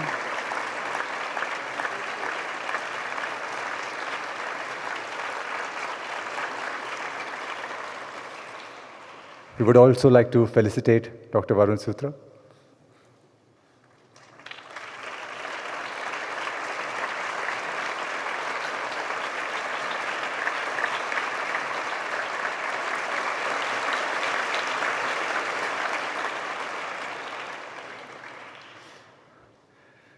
Thank you, Justice Narayana ji, for propounding the message of equality of one world, one family, and reiterating that, it's not just that everyone is equal in the eyes of the law, but a much higher and loftier ideal that all are divine in the eyes of the divine. Thank you, sir, for joining us today. And I pray to Sadhguru on behalf of all of us to bless us with this message. On this very special evening, on the 65th day of the One World, One Family World Cultural Festival, as a part of the centenary celebrations of Bhagwan Sri Sathya Sai Baba, I am truly happy and honored to receive such eminent people on this special day. And just now we heard the Lokayukta, the Lokapal, Sri Justice Narayan Swami speak in such eloquent way about how the Constitution of India provides for all citizens as equals. There are no discrimination, whether it is Basavanna's ideology or the thought of so many saints and sages in all religions of the world. All men are created equal in the eyes of God, and so also should be in the eyes of law and also in the eyes of everybody. And what he reminded is again that we are world citizens. What Kuvempu said is Vishwamata and Vishwamanava, that is his concept. My religion is world religion and my personality is that of a world citizen, Vishwamanava. And I went to Kuvempu's place in Kuppalli, and there is the trust has done a wonderful job of a big wall on which his poem on this Vishwamanava is written. It's a must for everybody to read because he was Rashtrakavi, born in Karnataka but gave his message globally. And thank you for bringing those memories and those ideas back from Basavanna to Kuvempu to the very founding constitution of this great nation that people like you are protecting and also protecting the rights of every citizen. But I do think that there is a constitution that needs to be made for the whole world, a world charter, how to be a world citizen, what does it take to be a world citizen, and I hope somebody you can draft it for us for the One World, One Family mission, a charter for the entire world. So I thank you for being here as chief guest for this evening's program, and your good wife also who is here today. We also have some honorable guests from Switzerland because today is the Swiss Day, and Dr. Gugar and Dr. Varun, you have come here and you made us feel very honored and privileged that you came and traveled all the way despite your busy schedules and shared your thoughts with us. And what a wonderful story of resilience and positivity. When I heard Dr. Nick Gugar talk about his journey, born in Karnataka, handed over to a missionary charitable organization, adopted by Swiss parents, raised in Switzerland, and went on to become a parliamentarian and instrumental in effecting a free trade agreement that would bring economic and trade transactions between these two great countries of Switzerland and India, and pave way for so many people's economic empowerment and also overall development of the two countries. Now that's a great contribution, and we are very happy at our mission to recognize your services as a parliamentarian, as a diplomat, but also as a humanitarian who is interested in such certain very important social areas like education, and you're working towards making the world a more equal and more just place, especially for the younger generation. So we are very honored to extend this award, and we are very humbled that you have received it from all of us. And thank you for that pen. I'm going to sign the first contract with you only, how to build the bridges between the two countries, not through politics, not through diplomacy, but through charity and service. What can we do? We will figure that out. And you have a very able assistant or disciple or your prodigy, whichever we put, Varun, who's given us the mantra for good relationships, especially when it's come to mentor-mentee, a guru-shishya parampara, as we say. A shishya must be surrendered in his devotion to the guru, and guru must have unending love, unconditional love for the shishya. And I always say guru-shishya parampara is the backbone of our Indian culture. This is how knowledge has been passed down from one generation to the next, because of the unconditional love. Ahetuka daya sindhu is what a guru is called. Unconditional ocean of compassion is the guru. And shishya is absolutely surrender, sharanagata. He is always surrendered to the guru's command. So that is the secret of a good mentorship, leadership. And I'm very glad that you shared it with our students, and that gave us a very refreshing message on how one should lead, how one should mentor. So we are very happy that you could be here and you spoke about it. I'm sure there is so much more to be done, and with you and Dr. Gugar, we will be able to do much more in both the countries and for the whole world in times to come. I'm also very, very honored to have both Mr. Rangarajan, Mrs. Rupa Rekha Murthy, and she is not an ordinary woman. She is saying like that I am no woman behind this man and so on and so forth. but she has taken upon herself to so many responsibilities, because I know Mr. Rangarajan is an extremely passionate and very busy person. Once he gets into the work, he doesn't know what's happening around in the home or anywhere, but she is the one who not only manages the home but also assists at the office, at the company, and also runs a charity. And we only got to know them a little more than a year now. But Ms. Rekha was mentioning about her work, what they have done, and the struggles they went through in all these years. You see, it's not easy to build enterprises in a country which is still discovering itself. Now it's much better than what it was in 70s, 80s, you can imagine, especially in the field of scientific development. And what an area, defense and space technologies. I'm sure that time it was not even something that people would want to venture into, because it was a public forte. But you and her together took upon yourself to start an enterprise to build better technologies and to safeguard the nation's interest, especially in the field of defense.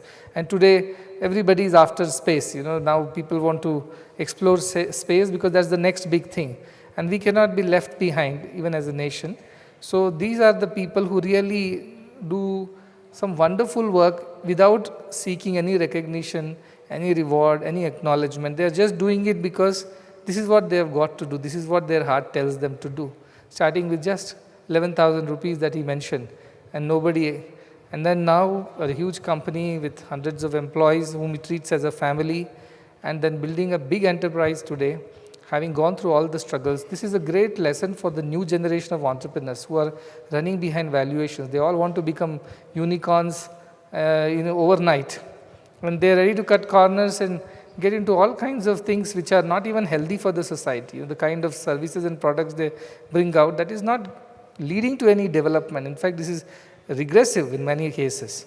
But just because there is money to be made, they jump in and do whatever they do. It is so very detrimental to the societal evolution. And here are the people who thought, how can we do better for the country, even if they did not get enough support, which is to be expected.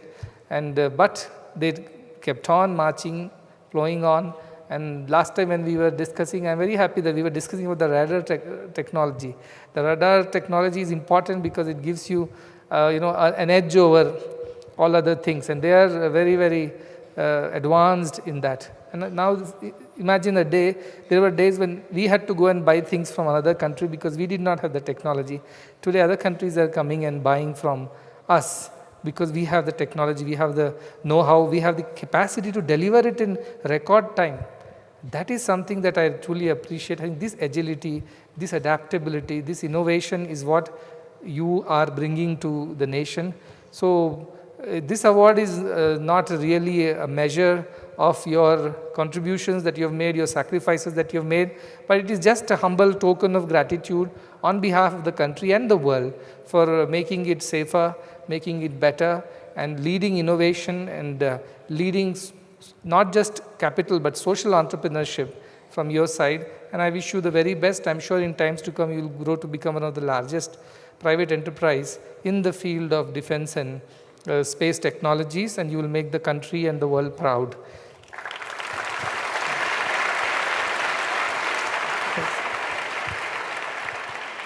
I'm not saying it because you have got an award here and I must rub your back. I'm saying it because I truly believe that you are capable of that, and this is your time, and you will rise and shine when the opportunity presents itself. And I'm sure the government of India will realize it. They have realized it. They just have to find mechanisms to work with private companies because it's a very sensitive sector. Therefore, there is still thoughts to be evolved, and that will happen in the course of time. So I'm very glad that these are things which are happening. Many times we don't realize. I'm not saying we should prepare for a war, but defense is something that is everybody's birthright. So that idea is what we are saying. No, India has never been an aggressor, but India has always defended itself and its people. That's its duty. How can it not? So to that extent, for dharma, even Krishna said, Yada yada hi dharmasya glanir bhavati bharata. When dharma is declining, when there is somebody, that time I come. Sambhavami yuge yuge, he says, that time I come again and again. He himself undertook a huge battle to establish dharma. But our hope is that such a day never comes, because the one world, one family mission will neutralize all such conflicts and bring peace to the world through this common understanding, mutual understanding that live and let live is the way of India, is the way of the good people. And so if we realize that we are all brothers and sisters, then where is the question of conflicts and fights? Yes, there will be misunderstanding. Even in a family there are disagreements. But then, as Varun was telling, we come to terms with it. We accept each other. We find ways to resolve our differences and continue to live as a family. We don't abandon each other. That is the idea of one world, one family, that despite our differences and disagreements, disputes and debates, we still will find a common ground to come together, resolve our conflicts and issues, and find ways of mutual understanding and coexistence. That's possible, and that is the hope that we are having with this mission. So I am happy that such eminent people have graced this occasion, and I wish them all the very best in whatever, from justice to diplomacy to public service to nation building through science and technology. Look at the firmament of today's stage, which is glowing with such amazing stars in their own space.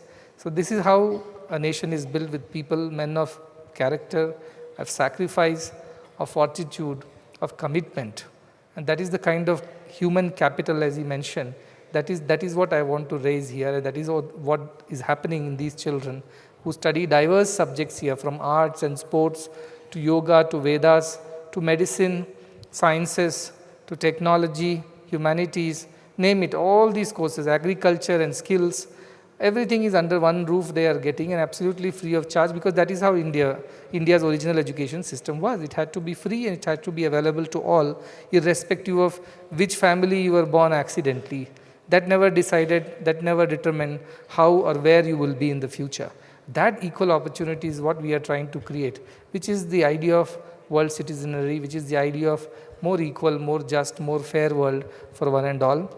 I'm also happy that our Swiss brothers and sisters who came, Anne, who spoke about her journey of Seva, that how Seva is so transformative and it gives you some kind of joy which is inexplicable. You cannot explain that joy in terms of the worldly joys that we have when we get little more marks than we expected, or when we made a little more profit than we thought, or when we got a promotion unexpectedly.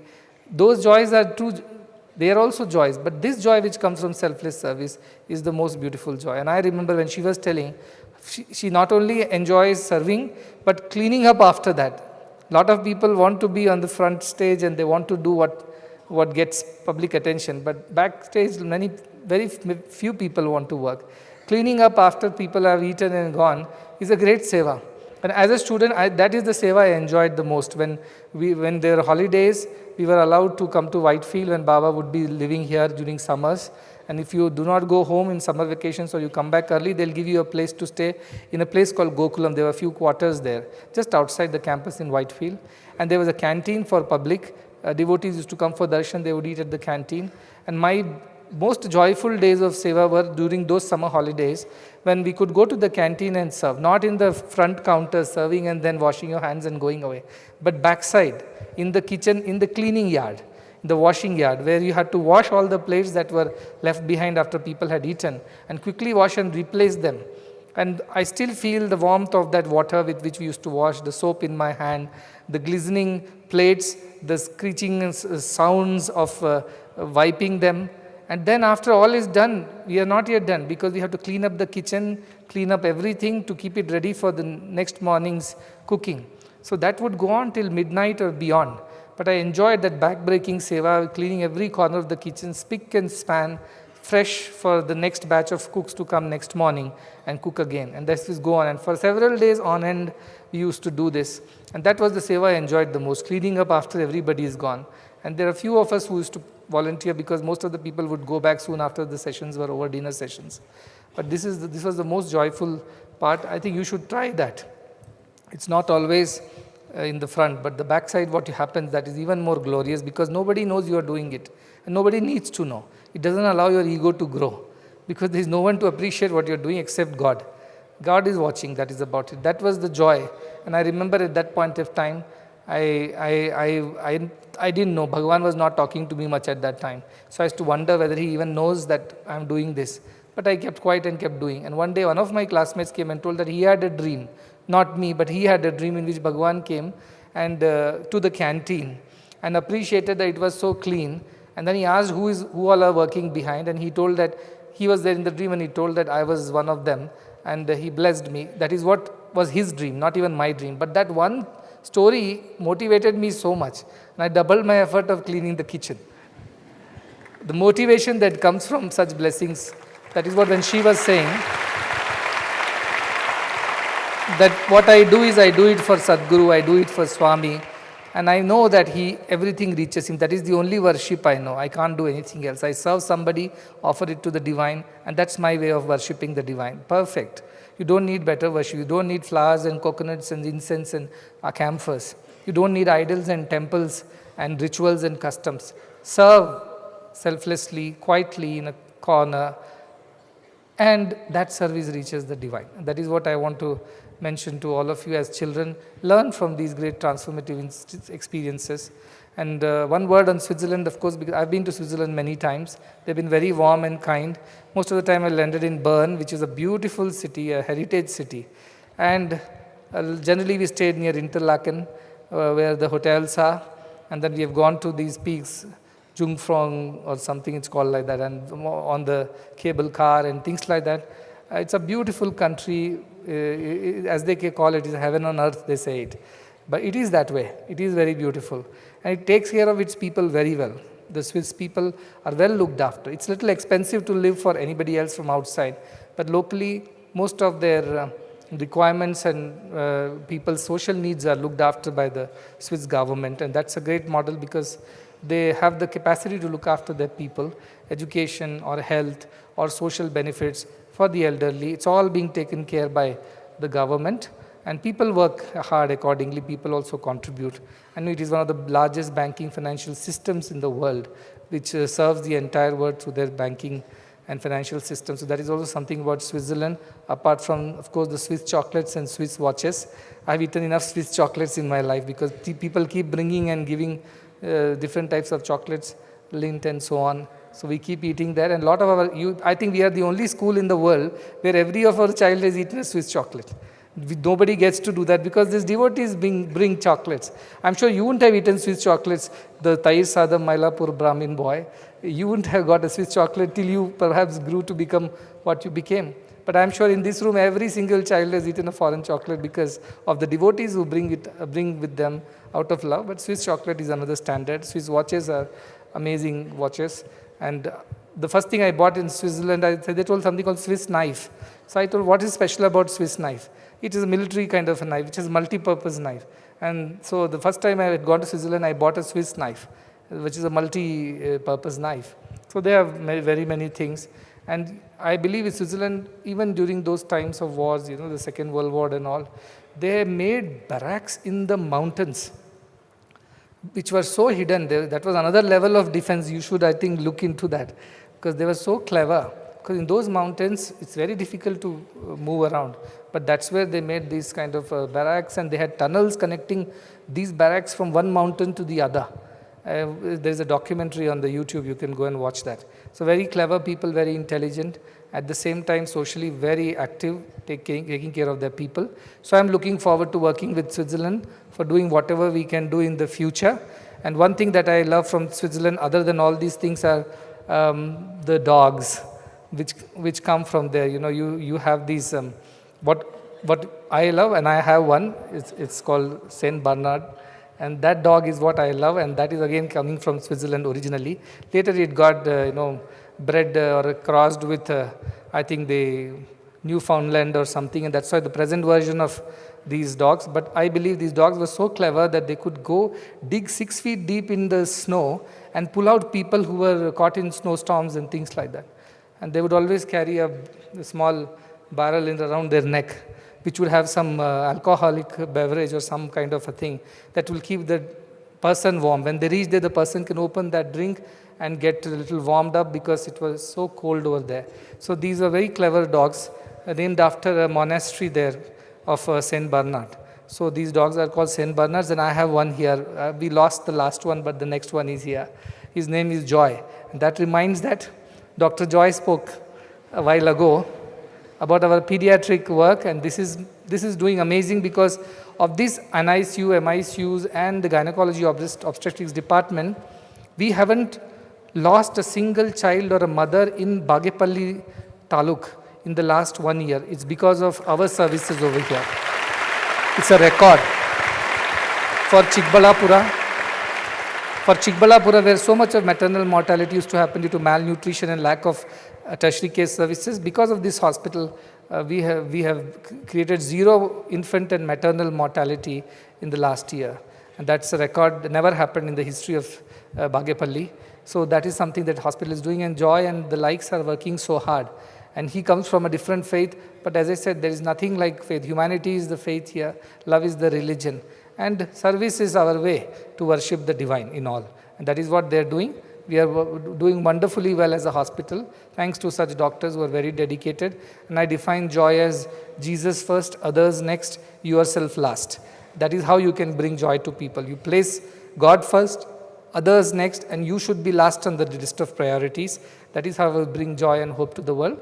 I hope all these that we are learning through so many amazing people about these countries, their culture, their philosophies, and also listening to such wonderful, eminent people who have done so much in their lives, and they never gave up. That was one thing that I picked up. He also said, don't give up ever. And they also said, never give up, keep trying, finally the free trade agreement happens. So never giving up is the human spirit. And challenges will come. Nobody has become great overnight. As they say, Rome was not built in a day. It takes forever. But one must be at it. Once you have a purpose, you understand this is what you're born for, you should never give up the purpose.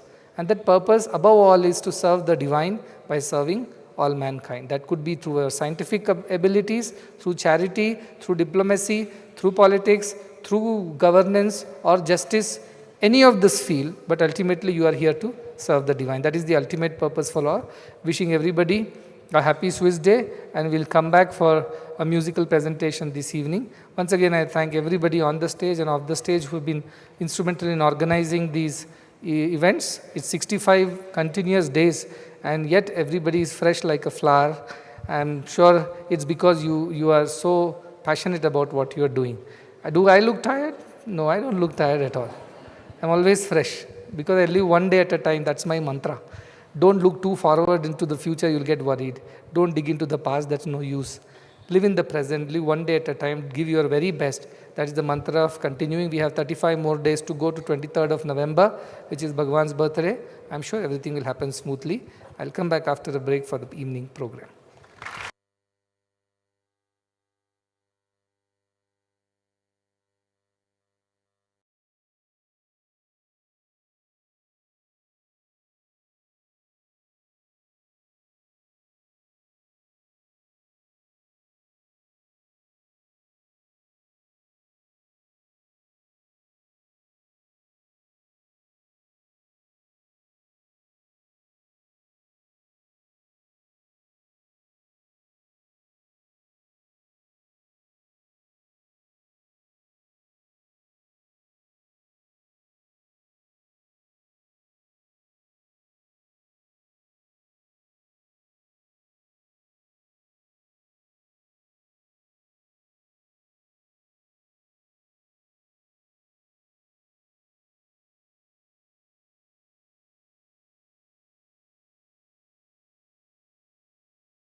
Shri Sai Ram.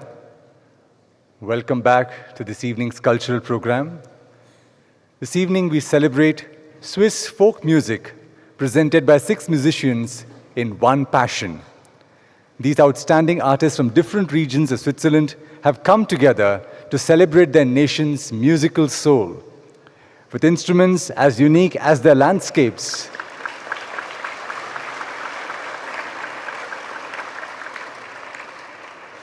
the Schwitzer Urguli, Alphorn, Hackbrett, Utzen, violin, accordion, and double bass, they will weave a vibrant tapestry of music that captures the spirit of Switzerland. Introducing the musicians, we have Miss Christa Kulbene on the Hackbrett, Mr. Damian Neff on the violin, Ms. Cecile Schmidig on the accordion and vocals, Mr. Christian Wies on the Schwitzer Urguli, Mr. Pascal Barmettler on the Alphorn, and Mr. Martin Fassler on the double bass. And for the first time on this stage this evening, we will also have a display of the slow waltz. Although it originated as a folk art, the waltz has today been adapted and customized according to regions and occasions, the most popular and staple one being the standard ballroom dance. Brothers and sisters, please put your hands together for these wonderful artists from Switzerland performing today for the One World, One Family World Cultural Festival 2025.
Also from our side, for us it's such a great honor to be part of this festival and to be able to present our Swiss folk music to you. We arrived on Friday night, and over the last few days we were able to meet so many warm people. And from the moment we got to India, we felt so welcomed, and we are inspired by your openness and hospitality. So thank you so much for having us here.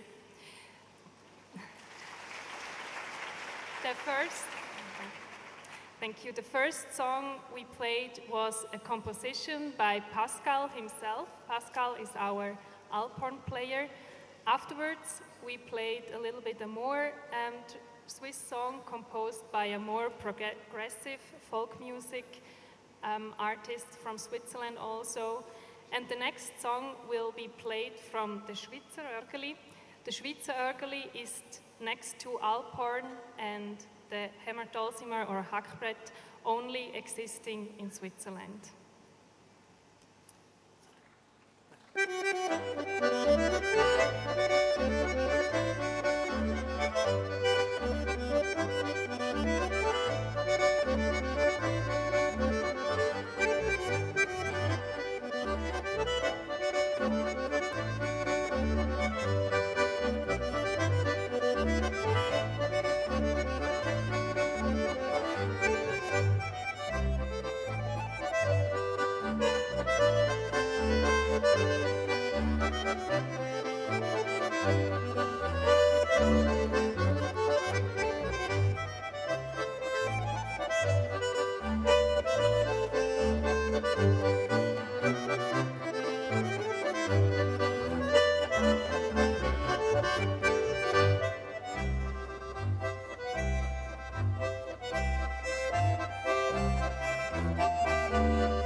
A warm welcome also from my side.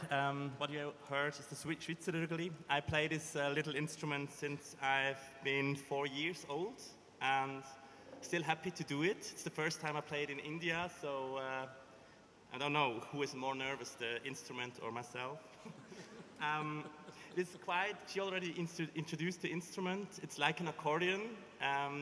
These accordions are all over the world. There are bandoneons in Argentina, for example.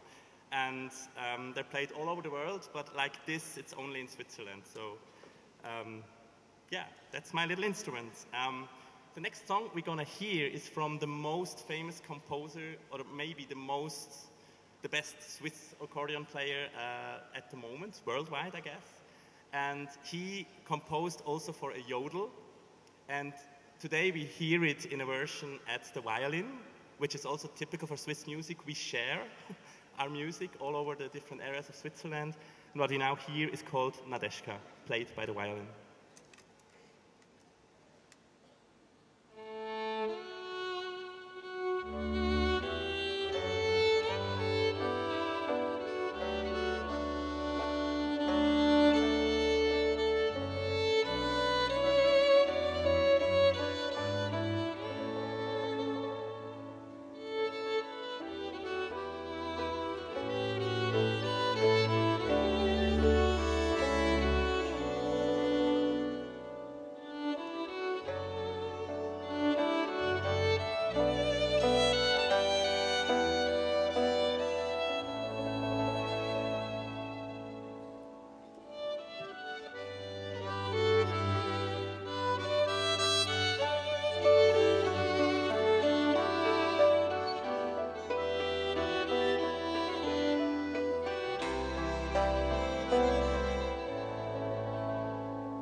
what is also really famous in Swiss folk music is that everyone here on stage, we learned our instruments through our families. So it's really common that you learn from your father, from your grandfather, from your mother, from your grandmother, and you give it also then further to your children. And the next song we hear is a composition of her grandfather. We try to play it together for you. It's called Schneehäsli, which means like a snow rabbit, really fast.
last song played by Pascal was also composed by himself, so all the songs he's playing tonight were written by him.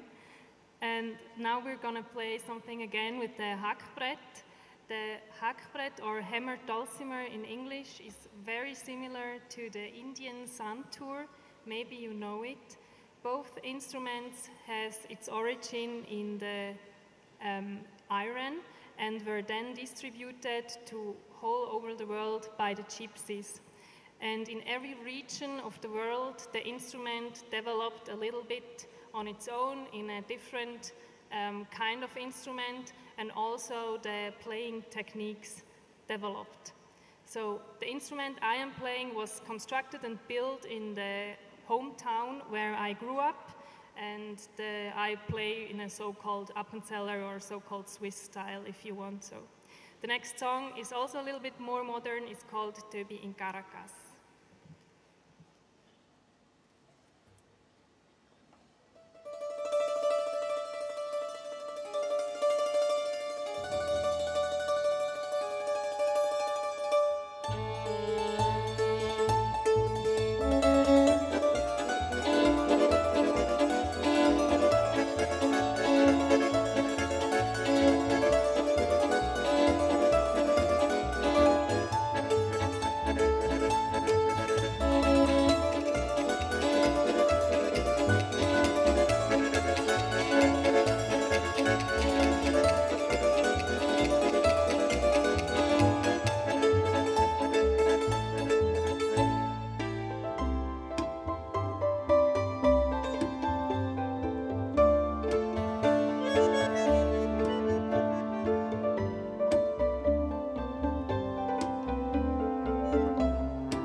Thank you very much.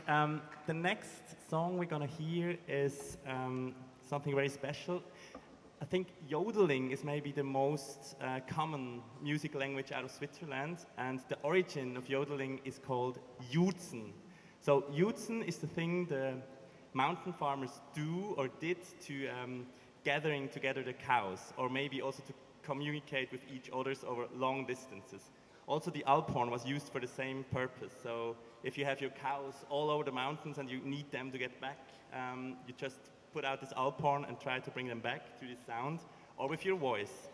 And what you're going to hear now is a Jützli from Cecil Schmidig, and it's also from the place where she lives. Yeah, enjoy.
This is another Schweizerögli tune from the heart of Switzerland.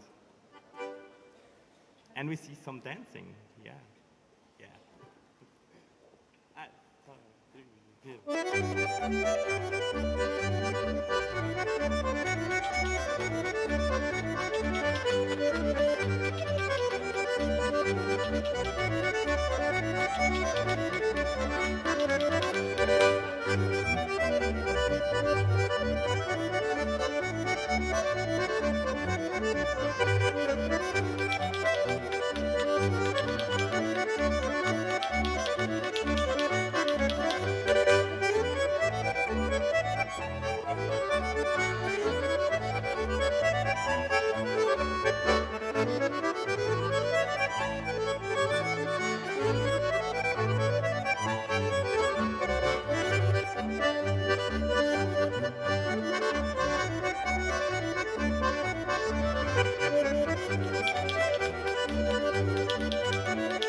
What we do next is a little experiment. We have been here for some days now, and we heard that you, all of you, can sing quite good. So what we try now is to do a yodel with your help. Is that possible? Okay. So the only thing you need to do is to sing 2 notes. The first note is this. Can you try?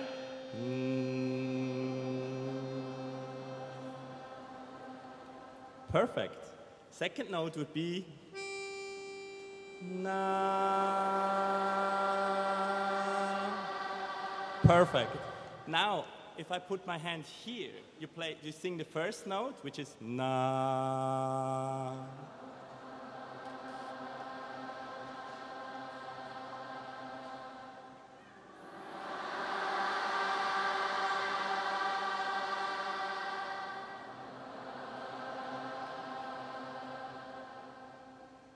Perfect. Every time I close my hand, you can stop. And if I go up, it's na, and down is perfect. That's everything you need to know, and now we need a really good voice, Cecile, and we try to do this together.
That was amazing. Thank you very much for this experience also for us.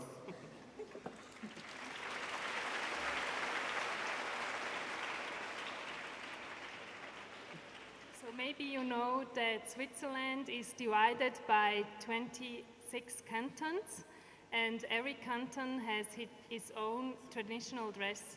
So if you see someone or a person in a traditional dress, you could probably tell from where they are or from which part from Switzerland. For example, Martin, Damian, and I, we wear the traditional dress from Appenzell, which is the eastern part of Switzerland. Cecile wears the traditional costume from the Canton Schwyz, Christian from Zurich, and Pascal from Nidwalden. The next song we are going to play is called Schöne Erinnerungen. In English translated, this means beautiful memories, and that is definitely something we will have to India.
We're coming to the last bit of our set.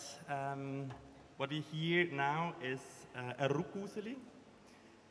That's really traditional in the place where these three people coming from. And also special about the next one is that it was composed by his father, so the father of the guy with the violin, Damian, composed the next piece. I would also like to thank you very, very much that we were able to play here. It's such an honor for us to be here and to get these invitations and get a taste of India. Almost, it was 4 days. It was not enough. We really have to come back.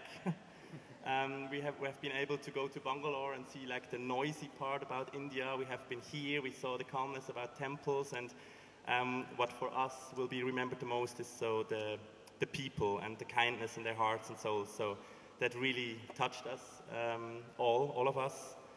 And yeah, so thank you very much for everything you did for us the last days, and hope you enjoyed it. We play some more and then we finish. Thank you very much.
It's wonderful to have them all here. I'm sure as much they enjoyed India and Indian hospitality, we enjoyed their music and dance.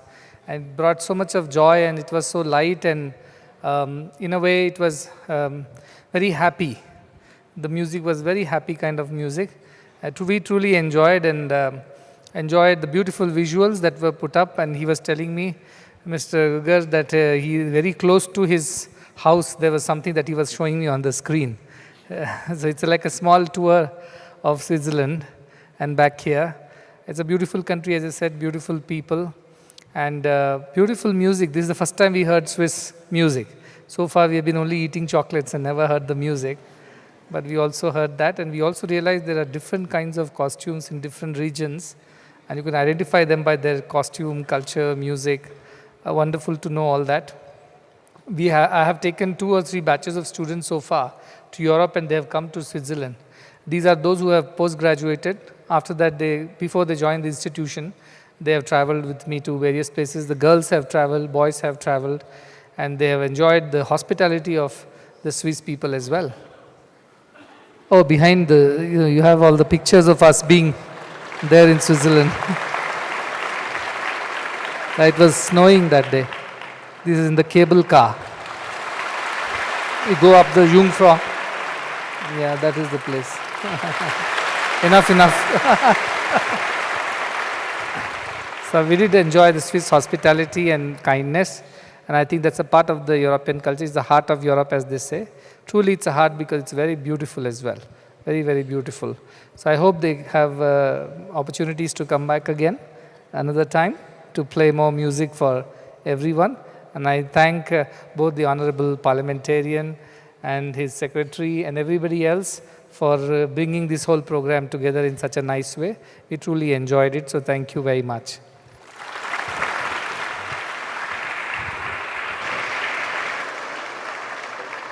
May I request everyone to rise for the National Anthem of Switzerland, followed by the National Anthem of India.